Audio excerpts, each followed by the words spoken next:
Thank you for tuning into the live show. You know what time it is. It is your boy Genesis. It is currently 3:04 a.m. and today's date is the 4th of June 2025. Shout out to Enders. Shout out to Enders. God bless you. God bless you for tuning in, Enders. Thank you for tuning in, ladies and gentlemen. It is Taco Tuesday. Taco Tuesday, ladies and gentlemen. And of course, the liberals have coined the term taco to be Trump always chickens out, according to the liberals. So today we are going to be naming this live show Taco Tuesday. Shout out to C. Shelley, the legendary, the legend, the legend, the legendary C. Shelley. God bless you. Thank you for tuning in. All right. It is going to be a vibe tonight. Well, this morning. All right. Here we go. Jesse. Speak English, lift weights, and come out of the closet. Don't fall asleep in there like Joe. David Mamet's a legendary playwright who won a Pulitzer Prize for Glengarry Glen Ross. And he's the author of the new book, The Disenlightenment. David, have you ever gotten lost in a closet? I got lost in the woods a couple times when I was an outdoorsman. I remember with Davy Crockett, somebody said, "Were you ever lost?" He said, "No, I was never lost, but I was once a mite bewildered for 3 weeks." Well, we had a president bewildered for 4 years, and now the cover-up continues. How have you processed what you've seen over the last couple weeks here? Well, I'm a Jew. I'm an American Jew. My people have only been Jews for about 6,000 years, and great supporters and beneficiaries of the state of Israel. So to see an administration turn its back on the Jews and say anti-Semitism is not hate speech, anti-Semitism does not it doesn't appear on our radar, and we got to make sure somebody's a terrorist, although he's an illegal immigrant and he's shouting death to the Jews and throwing firebombs. We shouldn't rush to conclusions.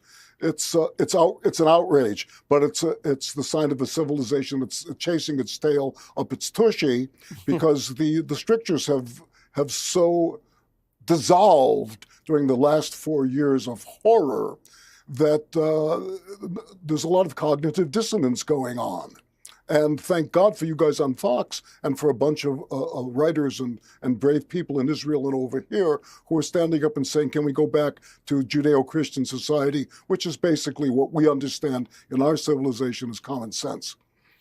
So, yeah, it's common sense. Things like walls work. People should be put in prison when they break the law. A man is a man, a woman is a woman. How have we gotten so far away from that? Well, it started a long time ago. It started way back in the Enlightenment with a bunch of froggies came up with a new idea. And of late, the liberals took over the academia, which Lenin and Marx said that's how you do it. You take over academia, you put your guys into the second generation, they put their guys into the third generation, and you say if you want to be part of the elites, and you want to be part of government and entertainment, and you want to be part of finance, and you want to be a lawyer or a doctor, you have to subscribe to the liberal ethic.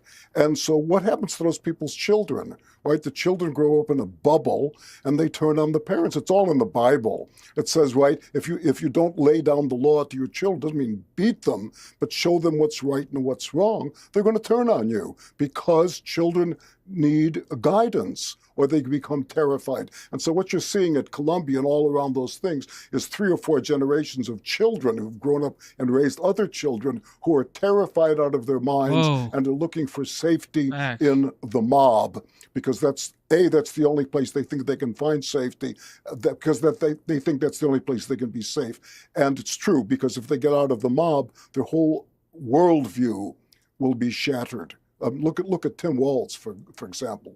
Good grief. Yeah, we lovingly call him tampon because he put tampons in the restrooms of a boys' middle school. Nate Silver has a quote. I want to get your reaction to it because the Democrats are scrambling to attract men. It says, voters who report poor mental health, liberals outnumber conservatives 45% to 19%. Among those who report excellent mental health, conservatives outnumber liberals 51 to 20. Why do you think people with poor mental health are liberals? I think it's the other way around. I think these people who are liberals have poor mental health because they're involved in denial. They spend their whole time involved in denial. It means mental energy that could be put in thought or could be put in even fantasy and daydreams goes into denying reality.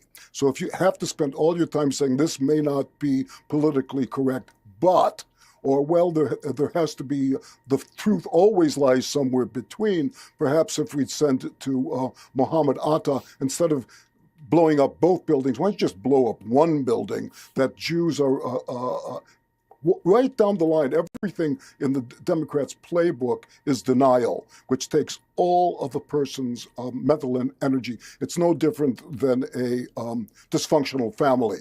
If you have a family and dad is a pedophile, the problem is not that dad is a pedophile, but the problem for everyone in the family is they have to deny that dad is a pedophile, because if they face it, the family as they know it is going to fall apart and they don't know what comes next.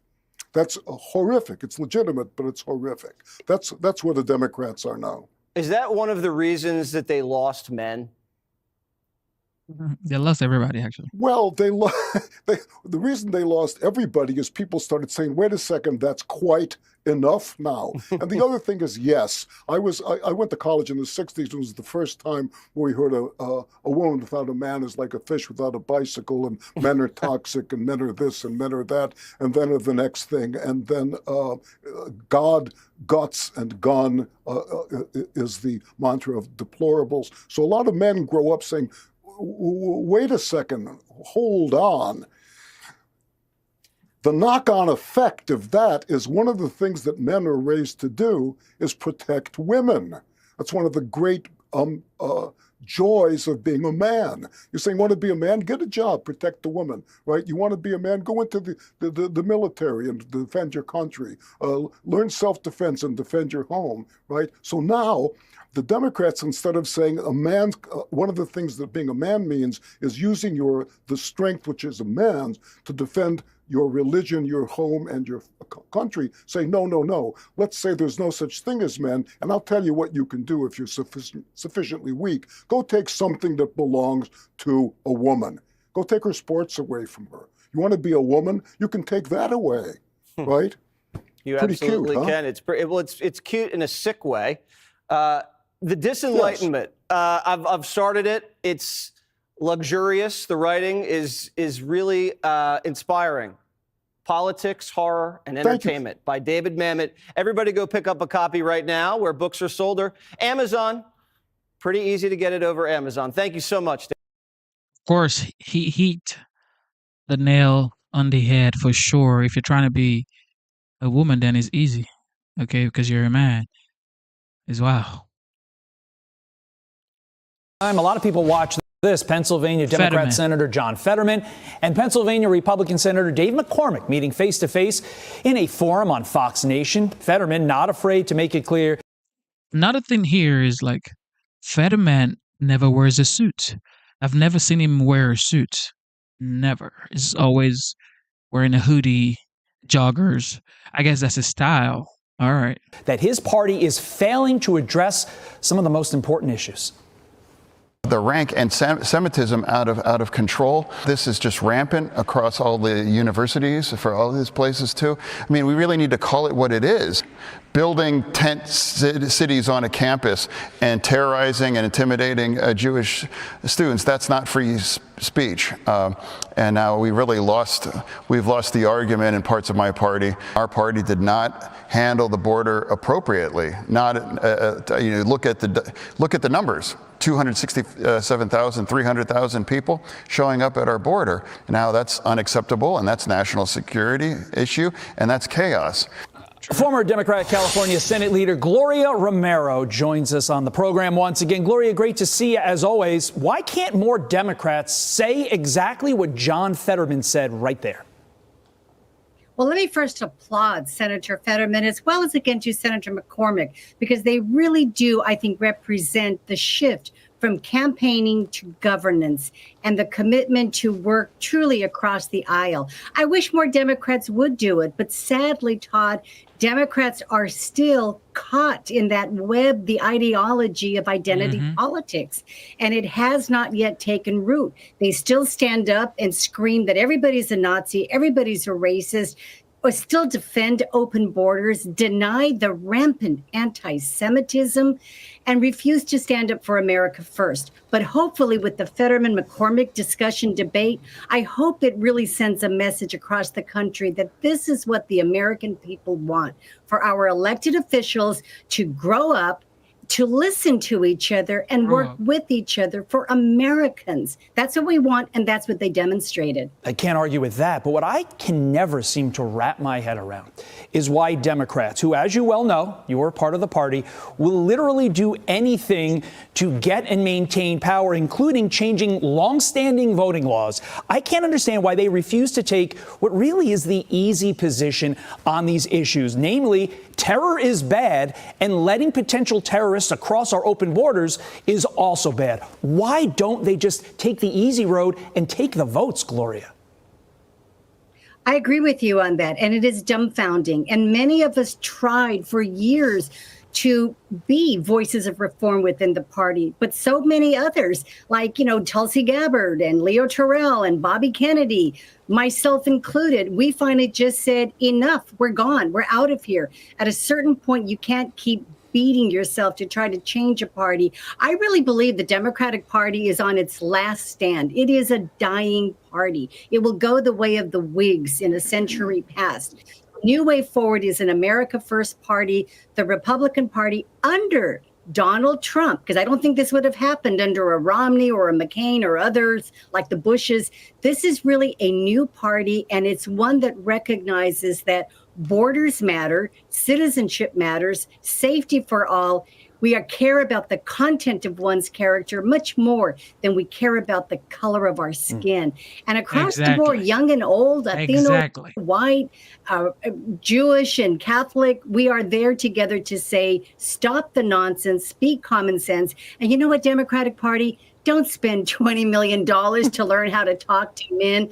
Just speak from the heart and speak from reality. My God, it's not that hard. Yeah, that's pretty funny. I still don't understand the $20 million to be like, talk football, golf, beer, being normal. But I also do wonder, despite what the experts say, if it is just a matter of time before John Fetterman goes full Gloria Romero and ditches the Democrats. We will watch and see if that happens. Meantime, I want to get your thoughts on this.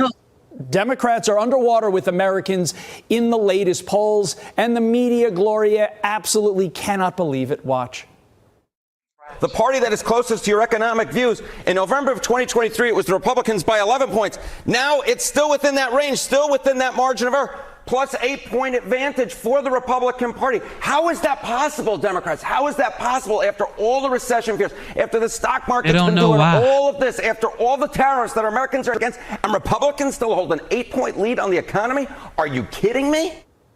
Harry Enton, the guy who was gesticulating wildly there, and I went to the same college. It's almost like they offered a degree at Dartmouth on how to gesticulate wildly with your hands when you're on TV, but I digress. Could it be, Gloria, that was a joke at my own expense, could it be that despite the doom and gloom that the Trump economy is allegedly causing, according to the media, that the middle class actually likes what Trump is doing?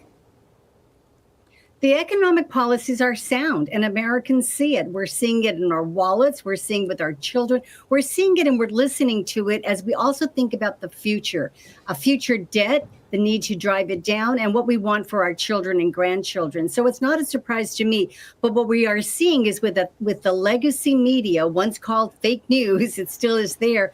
I really do think that it has revealed to the American people that, quite frankly, the legacy media has basically been just an extension and arm of the Democratic Party. And that time is ending. You know, shows like yours, networks like yours, the rise of social media and independent podcasting, it really has become a challenge. So that wild gesticulation is going to be also a thing of the past as independent, true media rises up. That's Gloria's way of saying, stop with the hand motions, Pyro. Exactly. Independent thinkers. You don't have to believe everything you hear on TV. You know, do your own research, do your own reading. Of course, listen to what they're saying so you can sort of kind of like have your own discernment, but, you know, don't just believe whatever you hear, because that could create or develop hate in your heart for something that's not even true. You get me? All right, here we go. More Jesse. More Jesse. Okay. That was a Nazi salute, and he didn't just do it one time.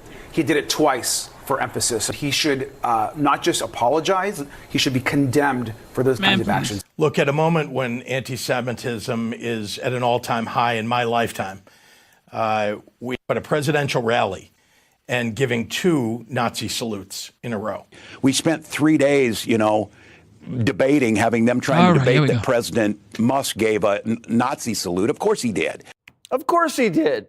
Just like the OK sign meant you were a Nazi, and a MAGA hat meant you were a Nazi, and working out at the gym, neo-Nazi. They're also moving on to the next hoax. Bono says Elon's a mass murderer. Oh, great. Just recent report. It's not proven, but the surveillance enough suggests 300,000 people have already died from just this cut off, this hard cut of USAID. What is that? That's not America, is it? Well, they're throwing the baby out with the bathwater. For sure, it was a money laundering operation. For sure, there was no oversight. For sure, billions of dollars are missing. In fact, trillions that are unaccounted for. Elon saw what Bono said and called him a liar and an idiot. The media is accusing Musk of murdering 300,000 people with no proof. But China killed millions with a virus, and they said, it's not China's fault. It's just a pangolin. This is what they do. Call you conspiracy theorist while they cook up hoaxes. Remember when the tariffs were going to turbocharge inflation? That was another allegation, and so far, no evidence. The reality is there will either be less inventory or things at higher prices or both. When we were here in March, you said there was going to be big inflation. There hasn't been any inflation. Actually, the inflation numbers are the best in 4 years. So why don't we stop trying to say this could happen and wait and see what does happen? Tell him, Bassett. You hear yourself, Margaret. This is why no one trusts you. Uh-oh. Just look at this headline from the Washington Post. The mysterious drop in fentanyl seizures on the U.S.-Mexico border. Yeah, there's a drop in fentanyl seizures because the border's secure. Mystery solved. These are the same reporters who couldn't figure out Biden's brain was oatmeal. Everything crystal clear is a mystery to them. But everything that's unclear, they have an answer. And the answer's almost always dead wrong. I can't wait for the next bestseller. Why Walls Work, by Jake Tapper. Yeah. Fox News contributor Kellyanne Conway joins us now. So was that a Roman salute by Spartacus, Kellyanne? Oh, man.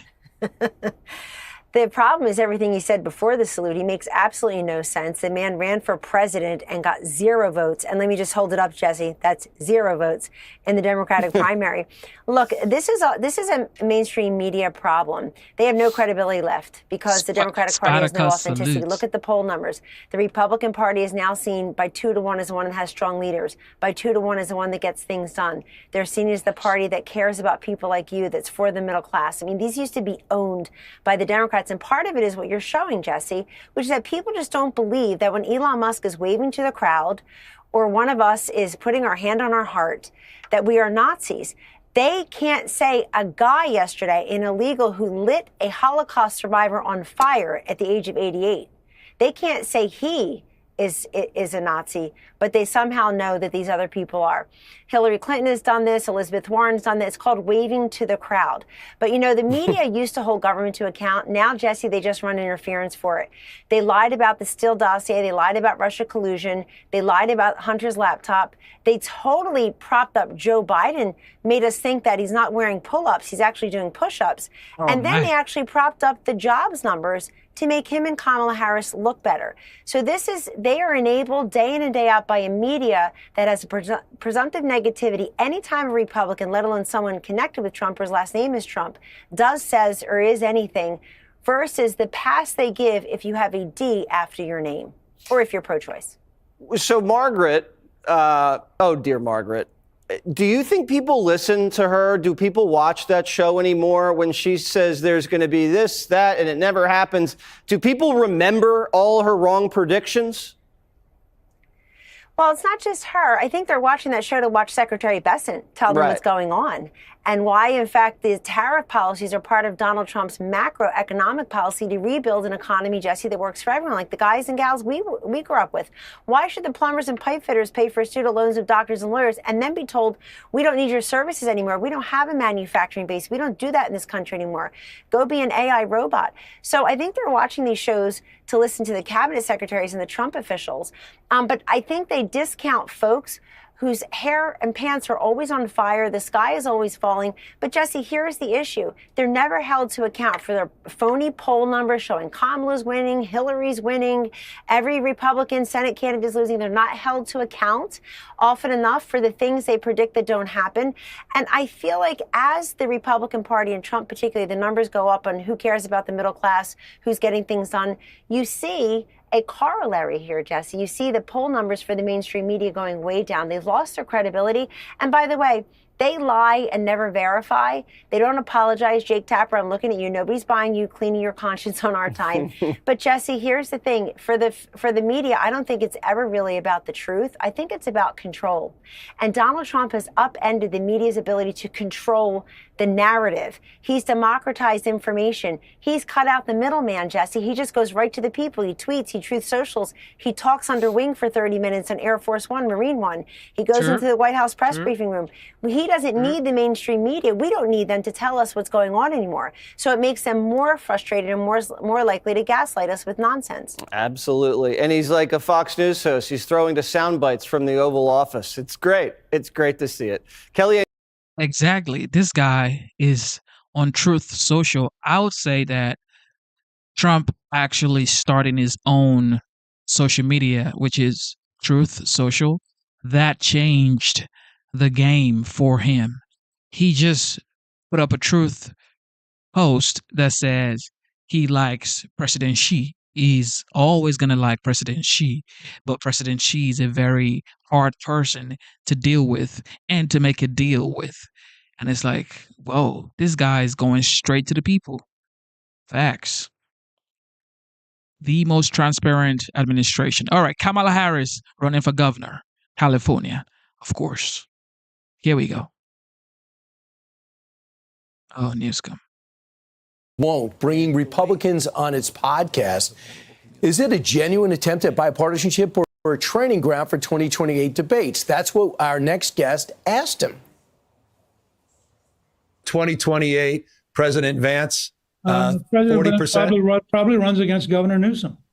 Or Vice President Vance runs against Vice President Vance. I mean, I look at some of your other candidates. I mean, the governor of, with all due respect, the governor of Illinois as a presidential candidate, give me a break. I'm not getting in the middle of all this. You can Unbelievable. Say nothing, but I would not be at all shocked to have a Newsom Vance general election in 28. Well, we'll see. Fox News contributor, former Speaker of the House, Newt Gingrich, joins us now. He's got a brand new book out. It's 44th, called Trump's Triumph. We're going to get to it in a second. You went on that podcast. What are your thoughts going in? Were you impressed with what you heard? Because the report card is not good for Gavin Newsom. Look, I've known Newsom for years. He wrote a brilliant book called Citizenville back when he was mayor of San Francisco. I mean, his biggest problem is California. It's a total disaster, but it's also the biggest state. So if you're talking about Democratic primaries, he's formidable. But I did it in part just for the heck of it. I mean, he's a very smart, very agile guy with a terrible record. Right, with a terrible record, and he has a chance to correct it in this last year, and he's not doing any of it. He can't change it. No, right. He can't take on Sacramento. Right. Well, you could say that I'm just going to end it and say I'm going to enforce the border. I'm going to crack down on illegal immigration. I'm going to keep men out of women's sports, and then see where it goes. He wouldn't get out of Sacramento alive if he did that stuff. So what? But if he wants to go to Washington, that's what we need. So who do you think is formidable outside Newsom? Kamala Harris, according to the Washington Post, weighs a run for governor. Some Democrats are moving on. Do you think that she could be a legitimate governor? I think every Republican who can should do all they can to keep her propped up. Because she's a disaster. She is. I mean, she represents the Obama-Biden tradition of left-wing incompetence. So let's talk about your book, Trump's Triumph. You saw it up close and personal. You're a key advisor. There's very few people in politics that he respects more than you. What did you see? I saw enormous courage. I mean, this whole recent thing about Taco, Trump always caves. It's just nuts. Here's a guy with the courage to run against 16 guys. Here's a guy with the courage to endure the CIA and the FBI with the Russia hoax. He endures 2 impeachment attempts, a rigged election, 2 assassination attempts, 4 efforts to put him in jail. And his critics think that he always caves. My experience is he almost always wins. It doesn't track. Let's just talk about this. Here's an excerpt from your book about we think best exemplifies the type of message you try to put out. Candidate Trump instinctively knew he had to have a great thing to communicate. He concluded that it was to make America great again.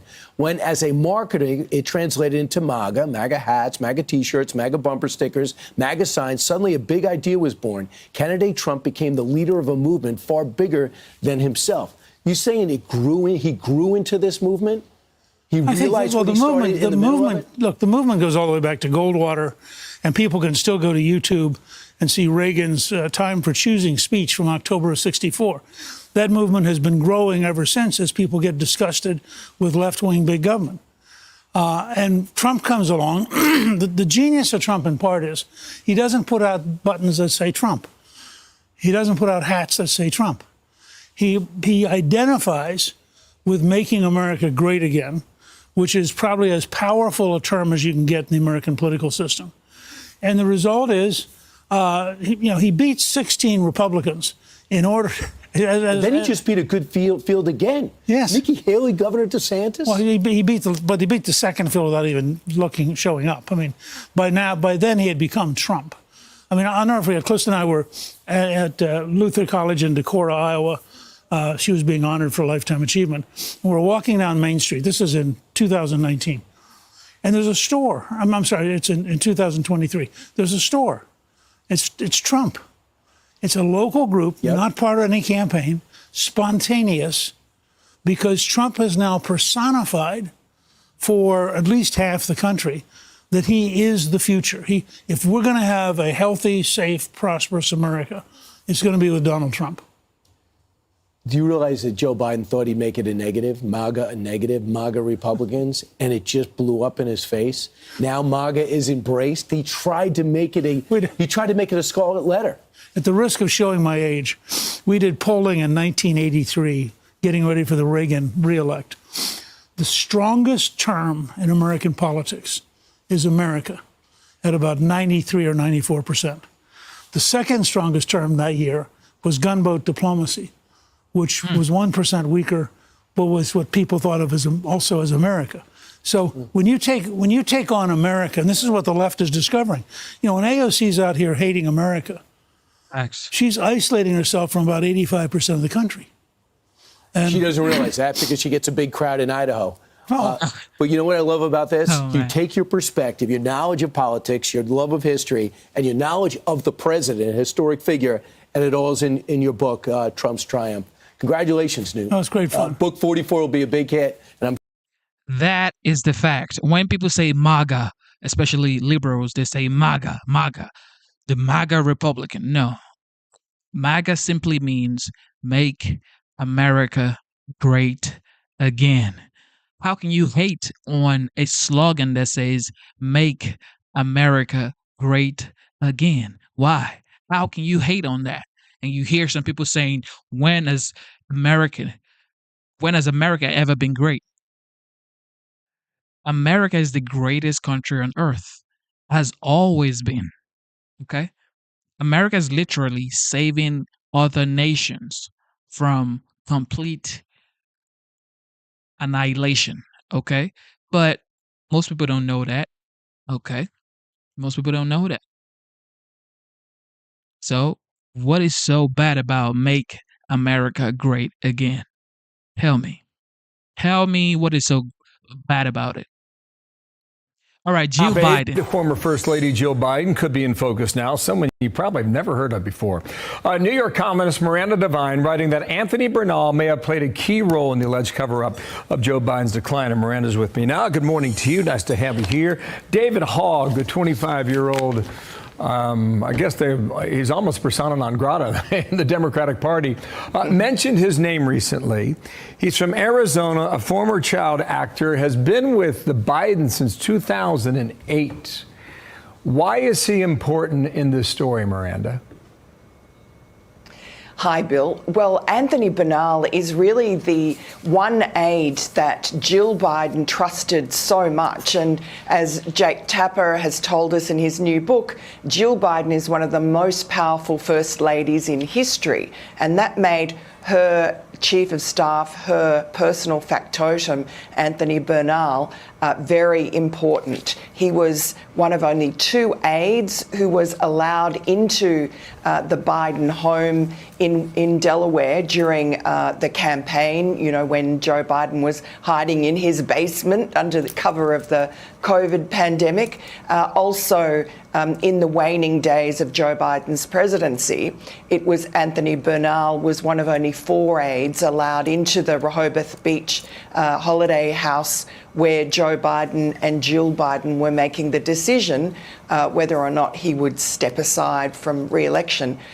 So along with probably Hunter Biden, Anthony Bernal also knew Hunter Biden and got on well with him. He was sort of the protector of Biden's secrets. And he also propped up Jill Biden from her very earliest days as Dr. Jill, the vice presidential wife, second wife, and then to being, of course, the first lady. And he used to pick out her outfits, organise her Vogue covers, and also travelled with her overseas, especially when towards the end of Joe Biden's presidency, Jill Biden was travelling around on Air Force One solo, and she had Bernal always at her side. I saw him and his sort of obsequious behaviour towards her on a couple of occasions, most particularly during Hunter Biden's trial in Delaware, when he was just glued to her side at every moment, and including flying back to France for 24 hours so she could appear at a public event with Joe Biden. Yeah. So this relationship goes back 16 years, at least, and very close on based on your description. Here is Jill Biden about a month ago on The View. We go. I was with Joe day and night. I saw him more than any other person. I woke up with him. I went to bed at night with him. So I saw him all throughout the day, and I did not create a cocoon around him. I mean, you saw him in the Oval Office. You saw him making speeches. He wasn't hiding somewhere. I didn't have him, sequestered in some place. So what you found, you're reporting, Miranda, what do you think about that comment? And is Bernal the type of individual that would answer questions that Republicans are looking for?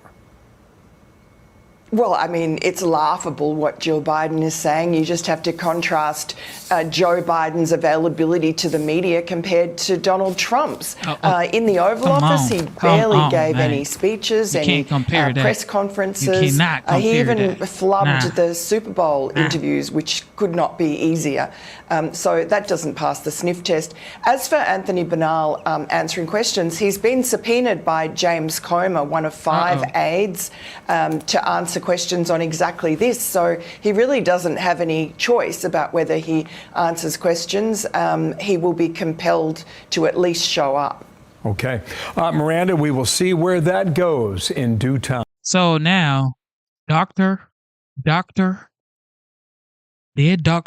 Biden had, according to them, an alleged work husband. Okay, Joe.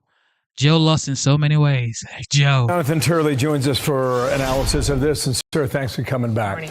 Two things I want to point out here. Trey Gowdy was on our program yesterday. Before I play what he considers to be the appropriate charge here, the New York Times estimates that 40% of undocumented immigrants in America have overstayed their visas, which would apply to this suspect in Colorado. Here's Gowdy on the potential charges. Watch. I am not in favor of adding elements to prosecutors. It makes their job more difficult. Why is murder not enough? Why is arson not enough? Why is assault with intent to kill not enough? Why do we have to label things hate crime, terrorism? You're making the job harder for the prosecutors when you have to prove an extra element. Yeah, I want you to respond to that. Also in the Times report, the last report about these overstayed visas that was considered reliable was 1994. Our system's a mess. Go ahead, Professor. Prof. Let me start with that, Bill. And hi, Dana. We are really in a system here that is near collapse in terms of its being effective in achieving what we designed it for. This is a great case to look at to see what's wrong with the system. He overstayed his visa. And then immediately filed, or shortly thereafter filed for asylum. The vast majority of asylum cases are rejected, but it gives you years in the system because it is so overloaded. And this is the same pattern that plays itself out. Now, the vast majority of those people, thank God, are not. Enders. Shout out to Enders Game. Yes, sir. Enders has been here for a long time. Since last year, right, Enders? You've been here since last year. Because we started streaming since July 2024. And we had 2,000 subscribers at the time. And now we have 141,000 subscribers because of you guys who show up every time, who just support the channel with memberships, with super chat. Shout out to my boy Ender's Game. Thank you. It says, much love, Genesis. Here we go. People like this are not terrorists, are not horrible human beings planning an attack like this. But the system itself shows this familiar pattern unfolding. Now, as for this guy, he is never going to see another day outside of jail. He is guaranteed life imprisonment. He has already incriminated himself. Even if he had stayed silent, this would be a lead pipe cinch on a terrorism case. So he's going to be gone. But the fact is, the injuries that he left in his wake are going to be lingering and lasting. The very thought that this guy was an Uber driver and that you had people driving around with this man, including Jewish passengers, while he was contemplating burning Jewish people alive. I mean, the very thought of it is chilling. Oh, Jonathan, two they are legal questions. The first one is that the Daily Wire reports that weeks before this attack, Colorado Democrats passed a law shielding illegals from ICE. Now, maybe that wouldn't have mattered here, but there is a pattern, I would imagine, of this happening. The second question is, and I think it maybe is part of the same thing, which is if you have an illegal immigrant or somebody who's here legally, even, let's say that he applied for the gun permit, but they know that his visa is going to expire, and he could be somebody that might overstay the visa, and they deny him the gun because he's not a citizen. But shouldn't that be a red flag for law enforcement to say, why is this guy all of a sudden wanting a gun? Sure. I would think so, although, I think many gun rights advocates are a little bit leery of the government reporting every time someone looks at guns or is denied a permit. But in this case, you have a non-citizen, somebody who shouldn't have a gun. And I think you're right, Dana, about that. And I also think that these jurisdictions, again, are out of step with the American people and the moment that we're in. You know, they're making it as difficult as possible on ICE to move people who are here illegally out of the country. And it really puts the lie to the claim that, you know, we're in favor of enforcing immigration laws when all you do is throw sand into the works. And it creates an added burden for the Trump administration. They've been very honest. They're trying to find any avenue they can to expedite millions of people who came in during the Biden administration. Here is Tom Homan last night with Sean. Roll this. The Biden administration will bring people unvetted, handing out work visas like they're candy while they sat here and planned something bad. We are going to be dealing with this for the next 10 years. Because of the chaos they created in 4 years. He might not be wrong about that. DHS with an alert out. Concerned that successful homeland attacks and messaging from foreign terrorist organizations and their supporters linked to the Israel-Hamas conflict will continue to inspire violent extremists to mobilize to violence in the United States. You think about that now. So there's more to come is what they're saying. And there's a report in Axios today about Jewish lawmakers who work in Washington, D.C., Republican, Democrat, doesn't matter. They are talking openly now about how they are concerned with their own safety and security.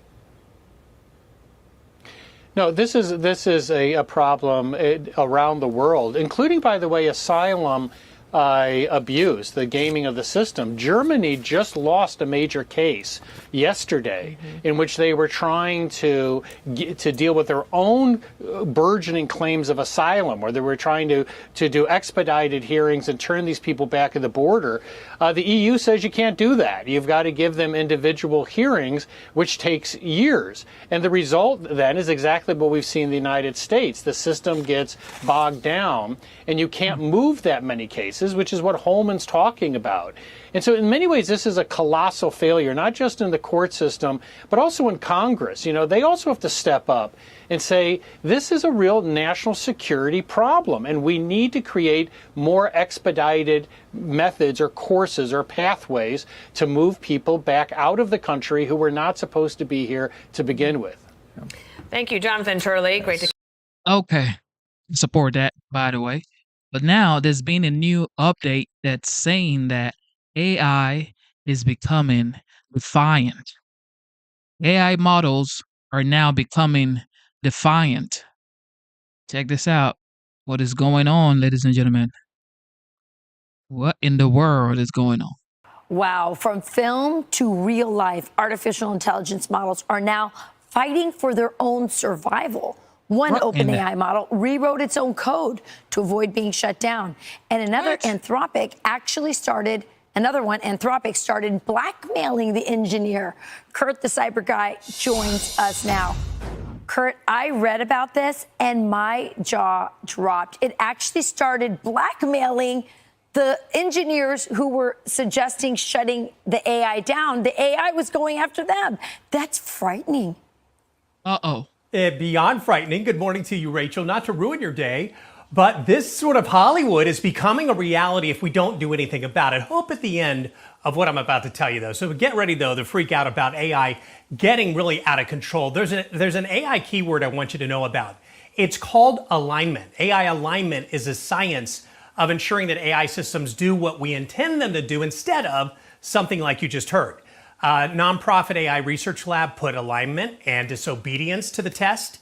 The results, as Rachel did a cursory look at there, are pretty astonishing. OpenAI models, a simple script was given that would shut off the AI model when triggered. 79 out of 100 of those trials, the AI edited the script so that the shutdown command would no longer work.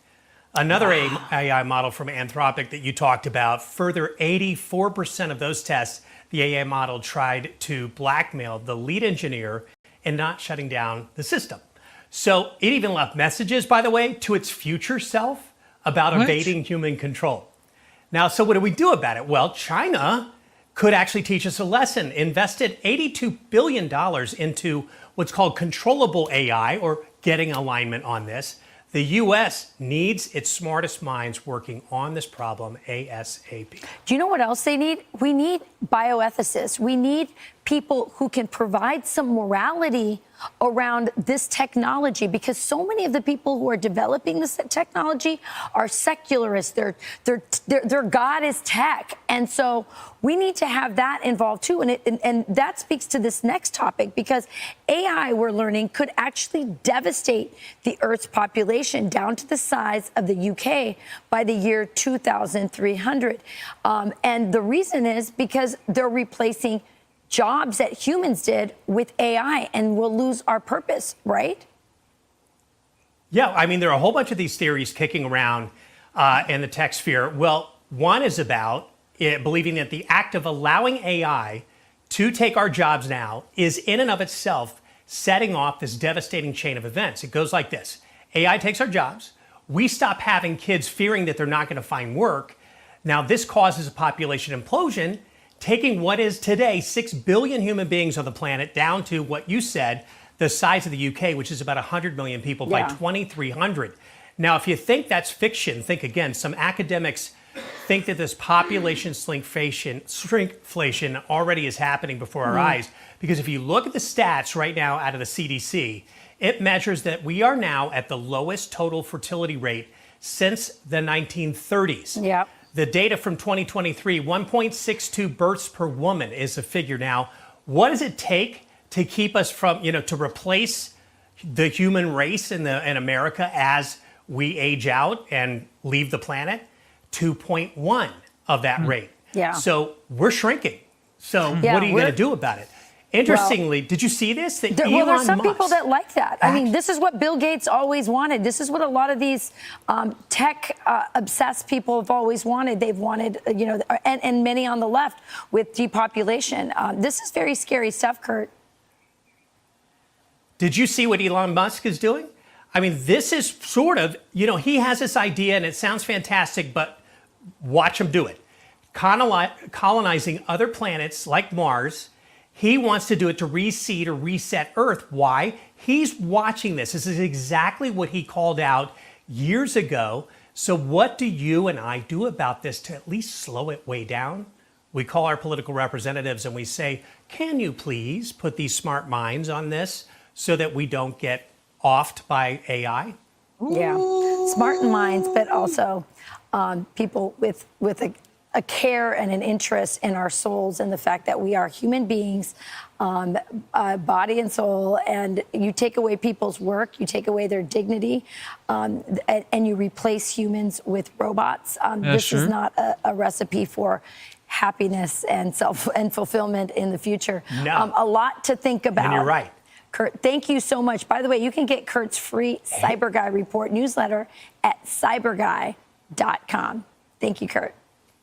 I mean, that's true with this whole AI situation. I mean, just imagine they get in your computer, do everything you've done on your computer. Oh, Lord. Dear Lord. Okay, autopen. What in the world is going on with the autopen?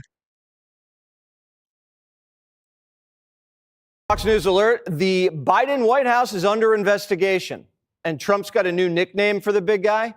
He's now called the autopen.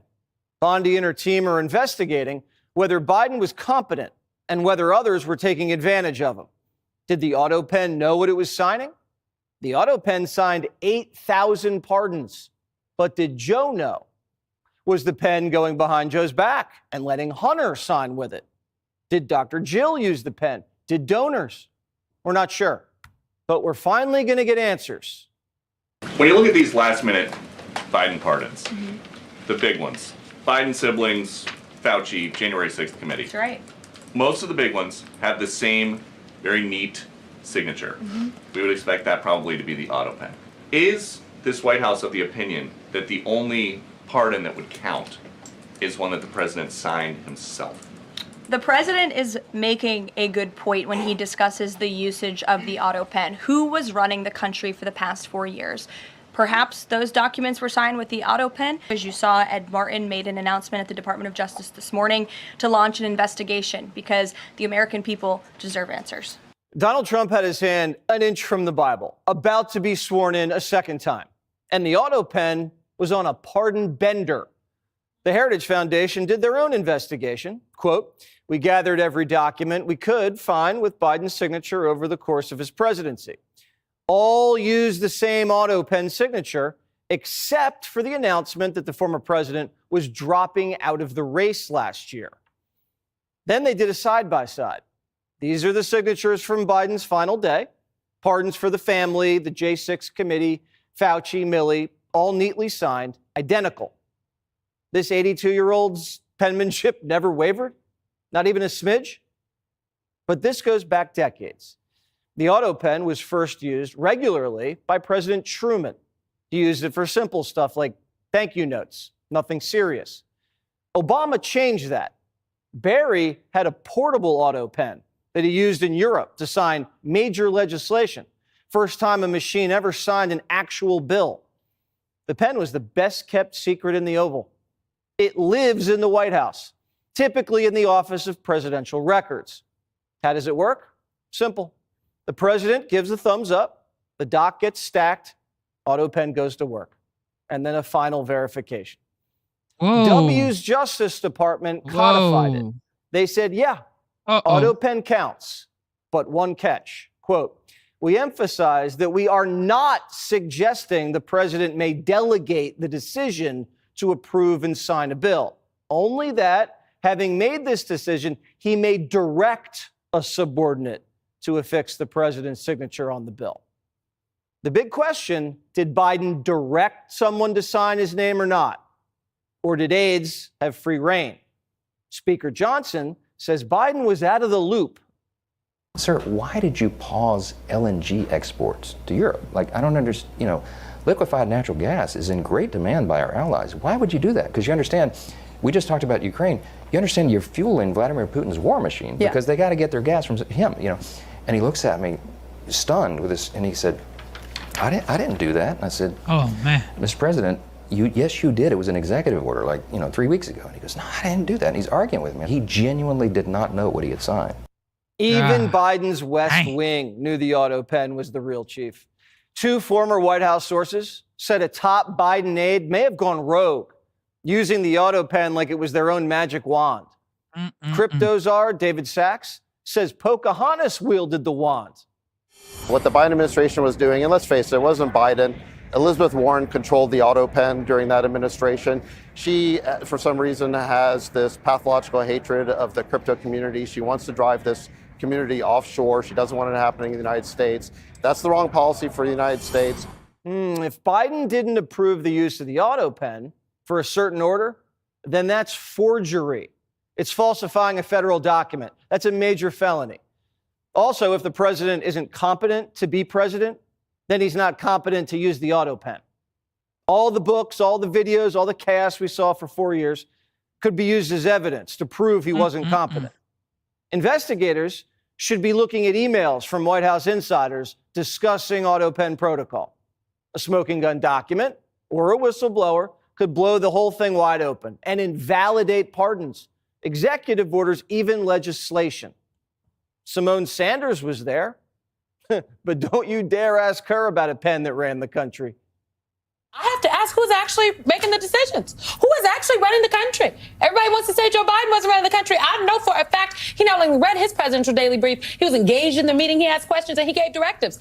Donald Trump won't even bother to read the iPad.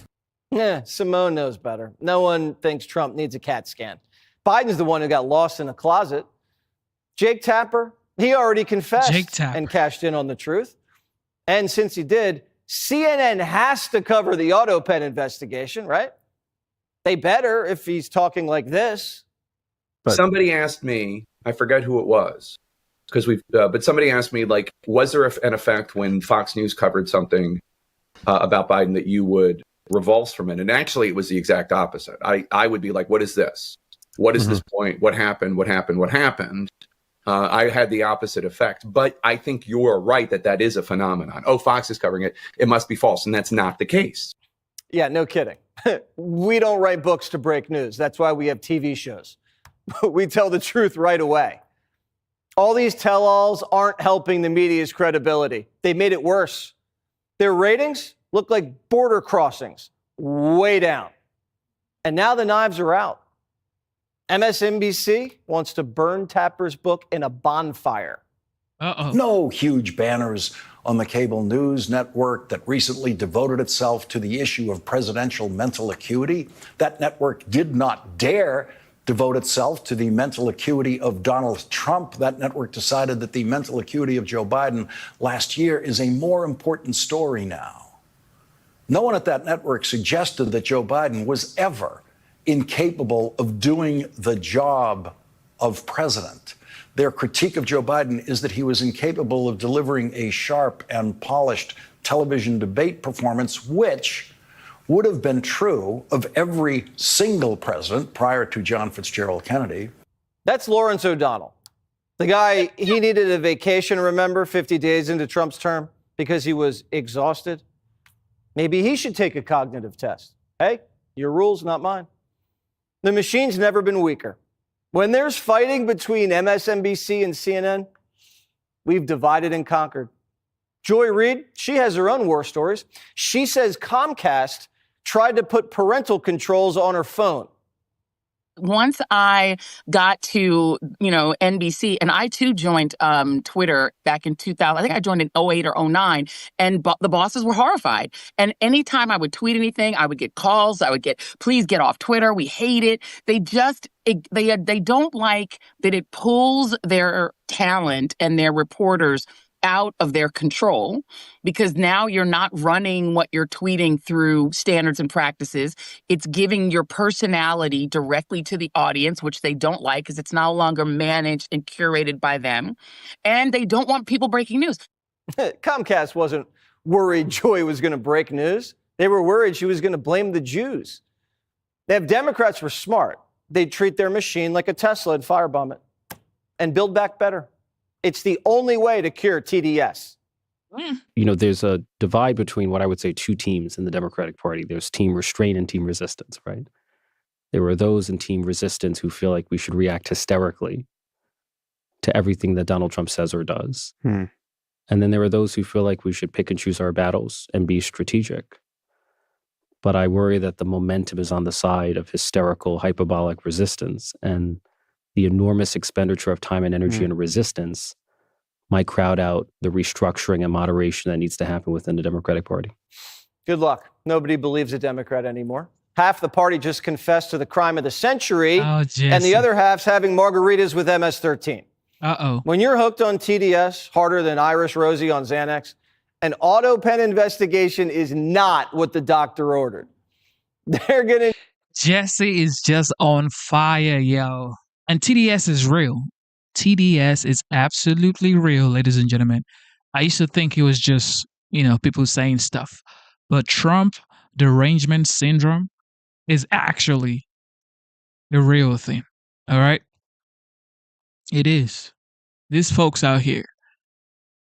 TDS Pro Max. Tom Homan is used to dealing with these illegal loving Democrats. Tom, ICE agents deal with a lot out there when they're in the field. It's dangerous, very dangerous work.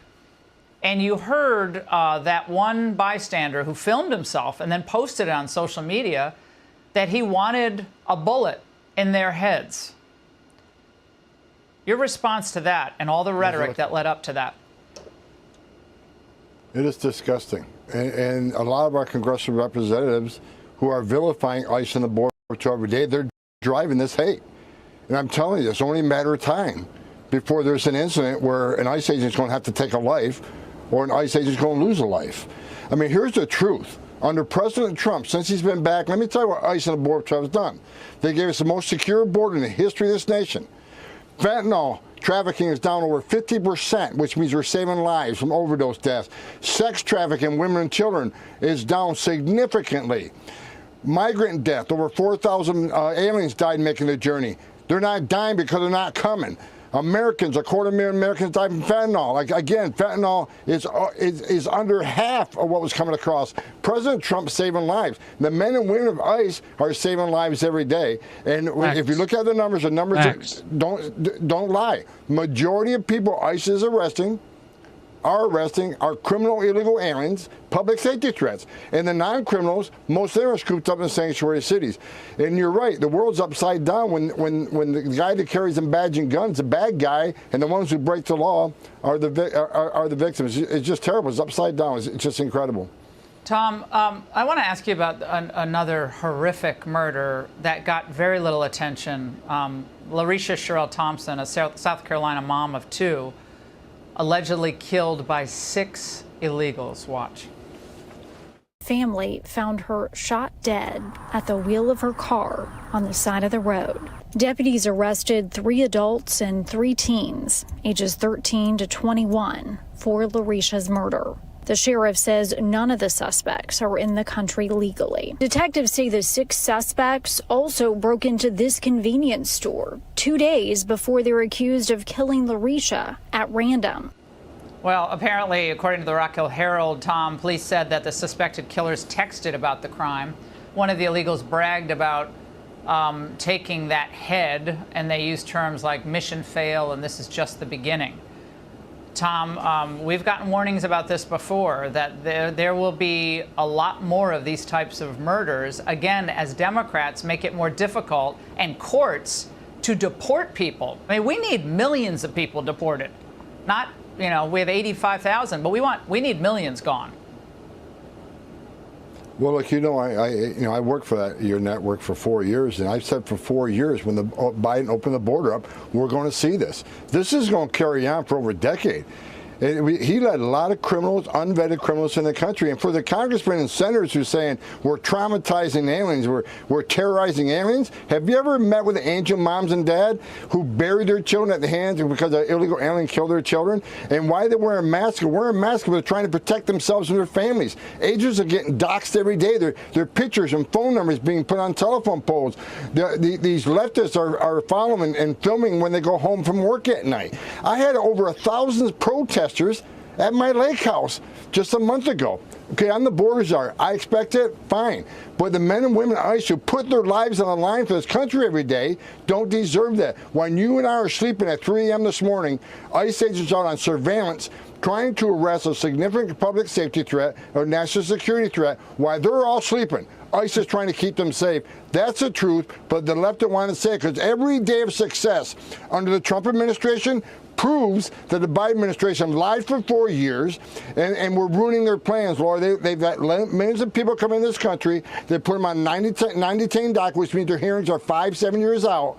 We're going to try to move these people. We're ruining their plans because your plan is put their hearings back 5-7 years, don't detain them, and by the time they actually get to court, we'll have a Democratic administration in. We're going to award an amnesty to millions of future Democratic voters. That's your plan, and they're mad because we're shutting their plan down. And Tom, new news out of Boulder, Colorado. The family of that suspected felon, of course, on an overstayed visa, Mohammed Solomon, who tried to incinerate Jewish Americans and others protesting for the hostages, for their release. The family of Solomon has been detained by ICE and their visas revoked. They could be deported as soon as tonight. Seems like an obvious. Now, that man just destroyed his family because he's saying he's protesting for what? All right, I get it, free speech, but why would you want to cause harm to your fellow brothers and sisters? Now his family will be deported. I thought he came here for a better life. Now the kids, his wife, probably innocent people, would be sent back to Egypt because the head of the house, his brain isn't working properly. Now he's denied his family a better life. Wild.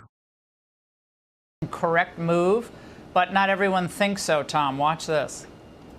If you have a cooperative family that's providing information about your attacker, you might want to really work with them and not threaten their cooperative stance by putting them in custody right away. You can always do that later if their immigration status is in doubt. It's possible that the family could actually provide information that you might need at trial. By putting them in custody, you definitely take the chance that they are no longer in a position to cooperate.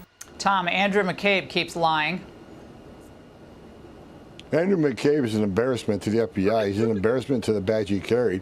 Bottom line is, did he take an oath to enforce laws? Because so didn't ICE. ICE, as you said earlier, Laura, ICE is enforcing the laws enacted by Congress, laws that they get obligated and funded to enforce. ICE isn't making this stuff up. They're enforcing the laws or holding their oath. This is what they're supposed to do. If you're in the country legally, you got a problem, and we're looking for you. We're going to prioritize a bad guy before we go to the other guy, but doesn't mean the other guy is off the table. We're enforcing immigration laws. That's what the American people voted for. That's why President Trump is in the White House, because that's what the American people wanted, and we're going to keep President Trump's promise to the American people.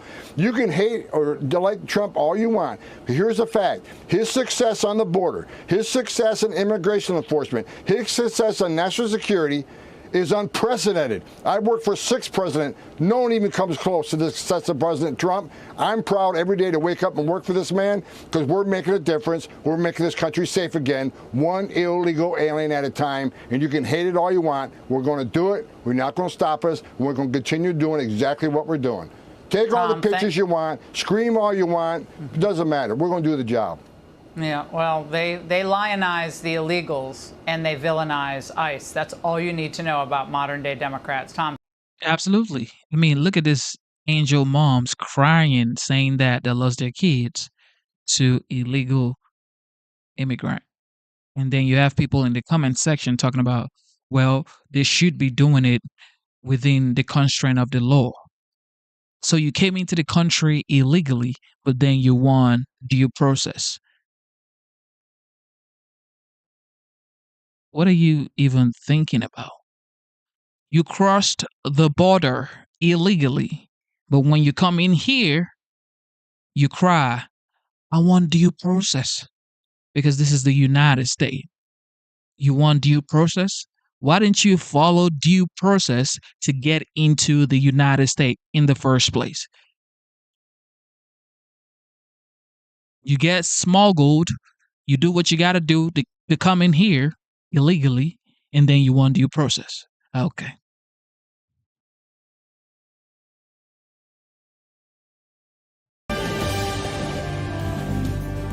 Welcome to Hannity. And tonight, Democrats, their friends, and the state-run legacy media mob, they were wrong again. Another anti-Trump smear is now poof. It's up in smoke, despite their doom and gloom predictions about Donald Trump and the economy. Oh, sad news. Second quarter growth is now slated to smash all expectations. The Atlanta Fed predicting a whopping 6.6% growth in the second quarter.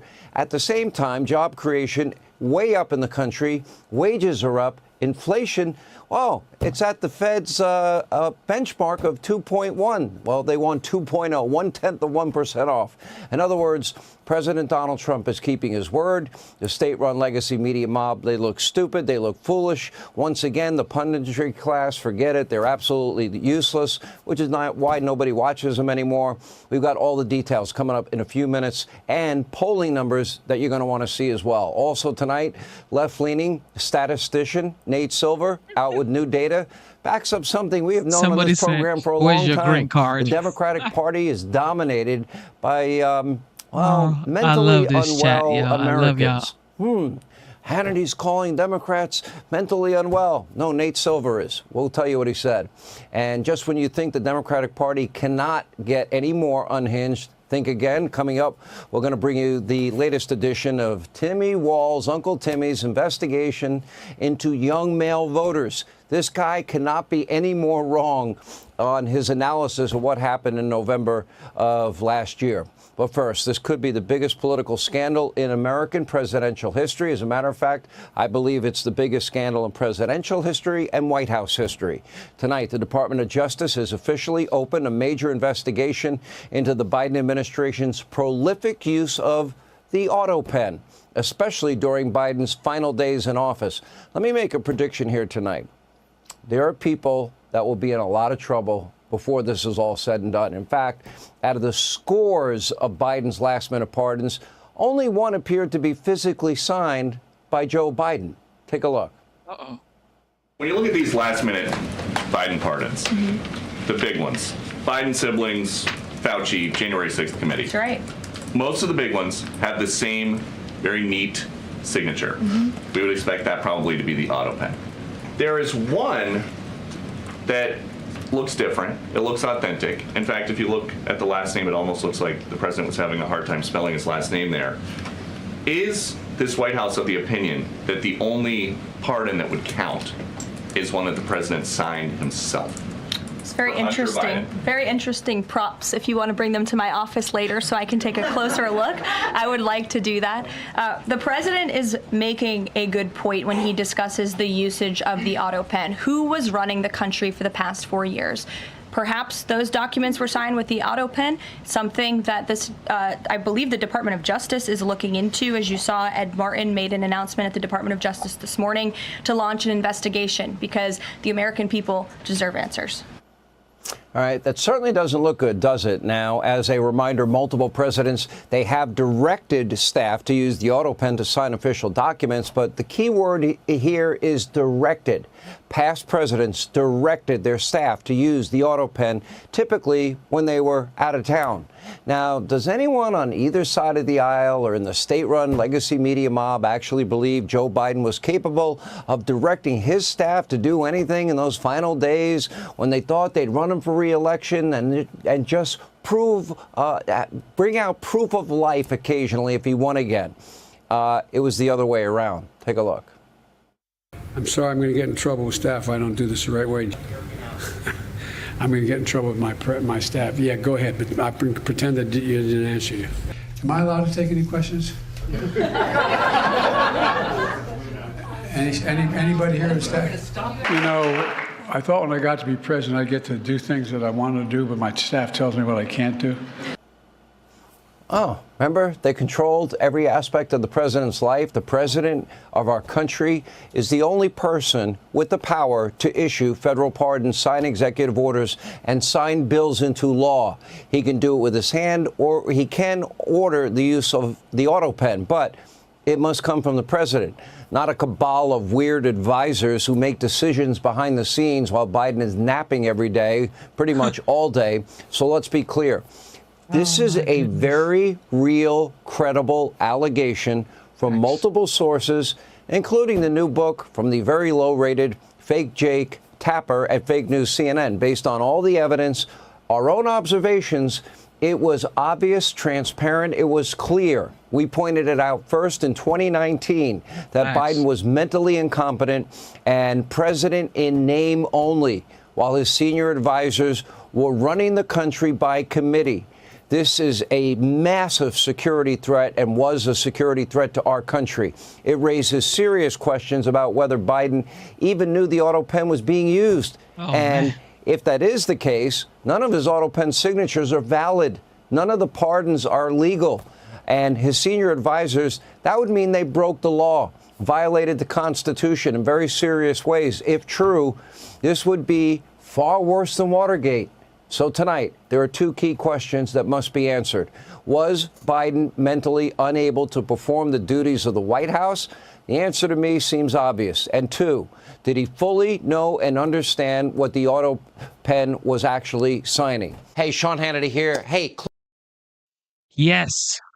Thank you for tuning in to the live show. Double tap your screen. If you haven't subscribed, subscribe to the channel. All right, it doesn't matter if you're liberal or conservative. This is a free speech channel, except you're just overly wild or crazy. That's when you get blocked. We don't block people. So feel free to do what you want. All right, here we go. Caroline Leavitt, the OG, youngest OG. All right, youngest press secretary ever. Good afternoon, everybody. How are you? Good. It's good to see all of you. I want to start by addressing the horrific act of violence that took place on Sunday in Boulder, Colorado. President Trump and the entire administration's hearts go out to the victims, and they are in our prayers during this unimaginable time. According to reporting from Fox News, the alleged attacker admitted in an interview that he wanted to kill all Zionist people and had been planning the attack for over a year and would do it again if he could. This monster used a makeshift flamethrower and Molotov cocktails to light Jewish Americans on fire in an attempt to burn them alive. The victims at the incident location in Boulder were there to rally in support of Israeli hostages who remain in Hamas captivity. 12 were injured, including a Holocaust survivor. This is pure evil. The Department of Justice has already filed federal hate crime charges against the alleged perpetrator, and he will be held accountable to the fullest extent of the law. This tragedy is a sobering reminder of the consequences of the Biden administration's failed policies. According to the Department of Homeland Security, the Boulder suspect is an Egyptian national who was in the United States illegally. He entered the U.S. during the Biden administration in August 2022 on a B-2 visa until it expired. Upon the visa expiration, he overstayed, filed an asylum claim, and was given a work authorization by the Biden administration. Instead of deporting this heinous individual, Joe Biden's administration allowed him to stay in our country and to work. President Trump sounded the alarm over these reckless Biden policies for years because this is the predictable result of letting anti-American radicals and illegal immigrants pour into our country. Immigration security is national security. And that's why the Trump administration, at the direction of our great president, has secured our border, strengthened our immigration system, and has taken immediate steps to protect the United States from foreign terrorists and other public safety threats. President Trump acted swiftly upon taking office to reform our visa issuance process to ensure that dangerous aliens who are intent on harming Americans or our national security interests are no longer admitted into our country. Under the Trump administration, aliens will only be admitted into the United States through the legal process and only if they do not bear hostile attitudes towards our citizens, our culture, our government, our institutions, or most importantly, our founding principles. Under President Trump, the United States has zero tolerance for foreign visitors who support terrorism. Violators of U.S. law, including international students, will continue to face visa denial or revocation and deportation. And illegal alien criminals will continue to be arrested and deported from our country. On that note, ICE and federal law enforcement partners just wrapped up a month-long surge operation arresting nearly 1,500 illegal aliens in the Commonwealth of Massachusetts. During the enhanced operation, dubbed Operation Patriot, ICE Boston and other federal law enforcement personnel focused on transnational organized crime, gangs, and dangerous illegal alien offenders throughout Mass. More than half of the nearly 1,500 illegals arrested had significant criminal convictions or charges pending against them. Here are just some of the violent illegal aliens who were removed from communities in Massachusetts during Operation Patriot. A Salvadorian national with active Interpol red notice for aggravated homicide. A Guatemalan national and registered sex offender who had pending criminal charges in Boston for 5 counts of indecent assault and battery on a person 14 or over. A Honduran national who was last arrested for rape, indecent assault, and battery of a person 14 or over. A Colombian national charged with kidnapping, aggravated rape, and indecent assault and battery on a person 14 or over. And a Guatemalan national who was convicted of murder in Boston. Also, a Brazilian national who was charged with aggravated rape of a child by force and possession of child pornography. Again, these are people who were living in the Commonwealth of Massachusetts. And lastly, a Salvadorian national whose criminal history includes charges of aggravated rape of a child by force. I don't think anybody in this room wants these types of heinous criminals in your communities. And it's thanks to this administration that they are being removed from our country. When Democrat-run jurisdictions released violent illegal alien criminals back into communities after making arrests instead of turning them over to federal immigration enforcement like they should, those Democrats are putting law-abiding Americans at risk. And these insane policies force law enforcement officials to make much more difficult arrests that put their lives, our law enforcement lives, in jeopardy. President Trump is incredibly grateful for our heroic officers on the front lines getting these violent illegal alien invaders out of our communities. Law and order is back in America under President Trump. And on that same note, there are new crime statistics that show crime is plummeting. In fact, Politico summed it up like this. Murder rates are tumbling across the U.S. in 2025. Homicide stats are down at least 20% over last year, and we could be on course for the lowest number on record. With President Trump in charge, the days of criminals being put over victims are over.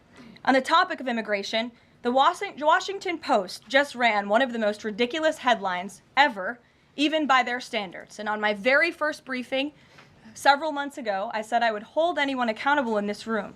The Washington Post actually had this headline: the mysterious drop in fentanyl seizures on the U.S.-Mexico border. How is this mysterious? There is no mystery about why there is a decrease in fentanyl coming into the United States. This administration's strong border policies are the reason there has been a decrease in fentanyl trafficking. His strengthened relationship with Mexican President Sheinbaum and all of the measures he has been taking to deter illegal human and drug trafficking at our United States southern border is the reason for plummeting fentanyl seizures at the U.S. border. There is nothing mysterious about that, and we'd like to see the Washington Post update their headline accordingly. This is clearly trying to intentionally manipulate the minds of the Americans, and I think the American people understand why there's been a fentanyl drop. And our office responded to this inquiry. We provided a whole host of the reasons that fentanyl seizures at the southern border have dropped, and the Washington Post refused to run them, and that's despicable. In other news, positive economic reports continue to flood in. Inflation dropped to 2.1% in April. Personal income increased 0.8% in April. So inflation is down and wages are up. That's almost triple the expectations and against the doubts of nearly everyone in this room. And we also saw the largest monthly decline in the trade deficit on record as a result of President Trump's very powerful tariffs. Lastly, the price of eggs has dropped more than 61% since President Trump took office in January. I remember my very first briefing, I was asked about the cost of eggs. The reporter tried to insinuate it was this administration's fault, even though he had only been here for a few days or weeks. It was a result of the previous administration's terrible policies, and in record time, this president has fixed that problem that he inherited from Joe Biden, and now egg prices have dropped 61% since this president took office. There's a lot of good news, and I'm sure you have a lot of questions, so let's get to them. We have just the news in our new media seat today. Amanda Head, thank you for being with us. Why don't you kick us off? Sure, thank you so much. There is a disturbing trend of anti-Semitism turning into terrorism. Of course, the Boulder, Colorado instance that you just mentioned, the 2 Israeli embassy staffers who were murdered, Pennsylvania governor's mansion with the Jewish governor inside getting set on fire. Does the president consider this domestic terrorism? And as such, are there official alerts to law enforcement, BOLOs, task forces, things like that? The president has made it very clear, as he said in his statement yesterday, that yes, these anti-Semitic acts of violence are do qualify as terrorism, and he does not want to see terrorism or violence of any form taking place in the United States of America.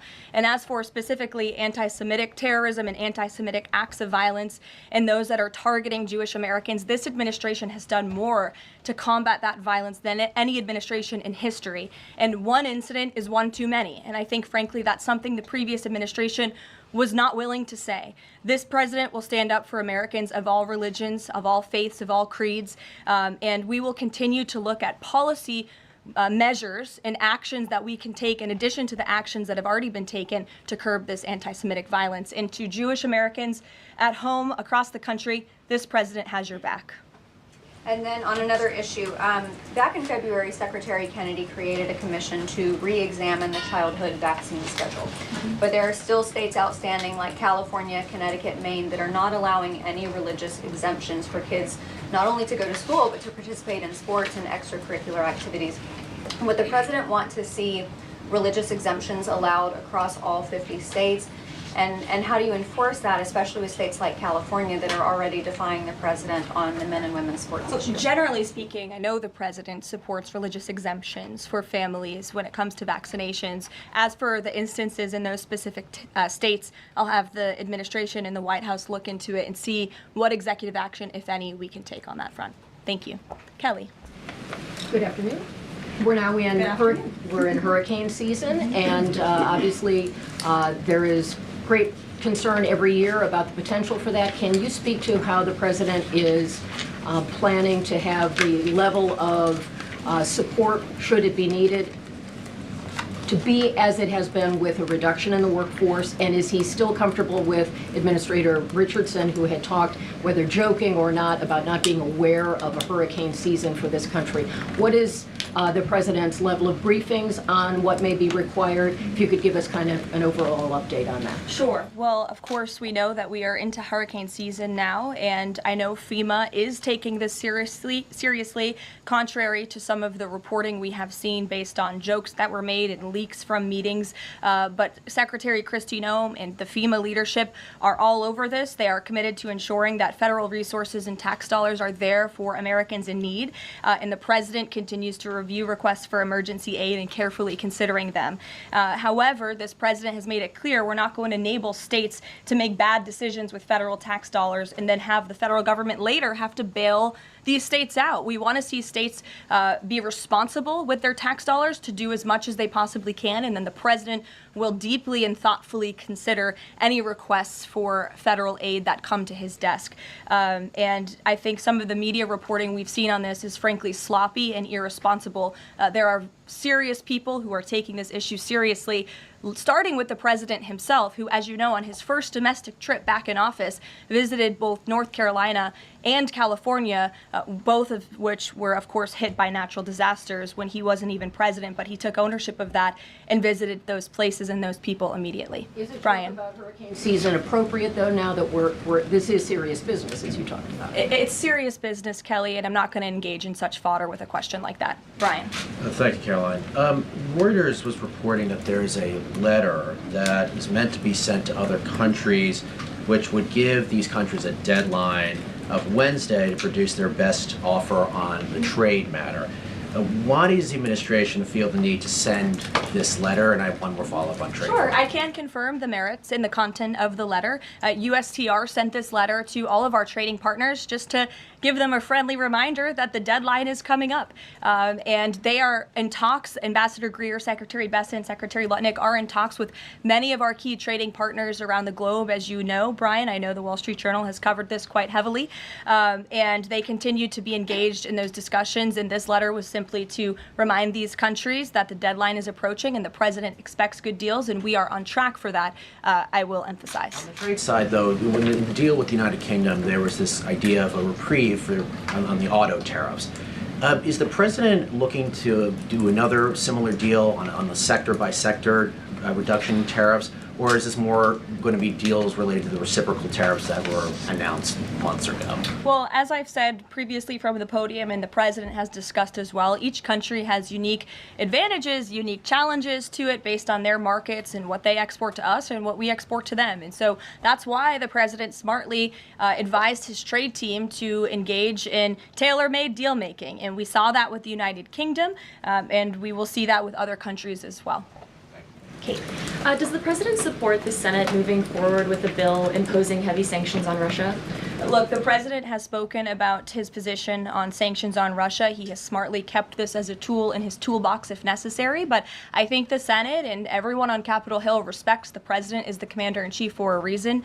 And as you know, Russia and Ukraine engaged in direct talks yesterday. That was at the encouragement of this president when he spoke to both leaders of both countries via phone just a couple of weeks ago. And so I would just like to remind everybody how far we have come in just 4 months. I mean, it was inconceivable last year at this time for Russia and Ukraine to be engaged in direct talks. And it's because of the president's insistence and determination to get this war to an end that these countries sat down yesterday. So he's willing to use sanctions if he needs them, and the Senate and the Capitol Hill understand that the president is the commander-in-chief and he's leading United States foreign policy as he should. And on Iran, the president said that the U.S. would not allow for any uranium enrichment, but the proposal offered to the Iranians reportedly allows for low levels of enrichment. Can you explain that discrepancy? I'm not going to comment on alleged details of the report. We're not going to negotiate through the media out of respect for these ongoing discussions and negotiations that Special Envoy Witkoff is leading. The president made his position very clear on Truth Social last night. In fact, it couldn't be any more clear, and I would reiterate that's his position. Special Envoy Witkoff sent a very detailed and acceptable proposal to the Iranian regime that the president hopes they will accept. And if not, they will face grave consequences, as the president himself has reiterated. Sure. Thanks, You're Caroline. welcome. A couple of things, if I may. Firstly, can you confirm whether or not President Trump is going to be going to the NATO summit in The Hague later this month? I can confirm he will be going to the NATO summit, yes. Great, thanks. And another question on the Netherlands, in fact. Just wondering if you have any reaction to the collapse of the Dutch government there after the anti-EU and anti-Islam leader Geert Wilders, who's been described as the Dutch Trump, pulled out of the government there. I don't have a comment on that, but certainly we should and we will get you one, okay? Thanks. You're welcome. Brett. Thanks, Caroline. I wanted to ask, a couple days ago, the president announced that he was withdrawing the nomination of Jared Isaacman to lead NASA, citing a thorough review of prior associations. I wondered, why did this review happen just now, after the nominee was so far into the process?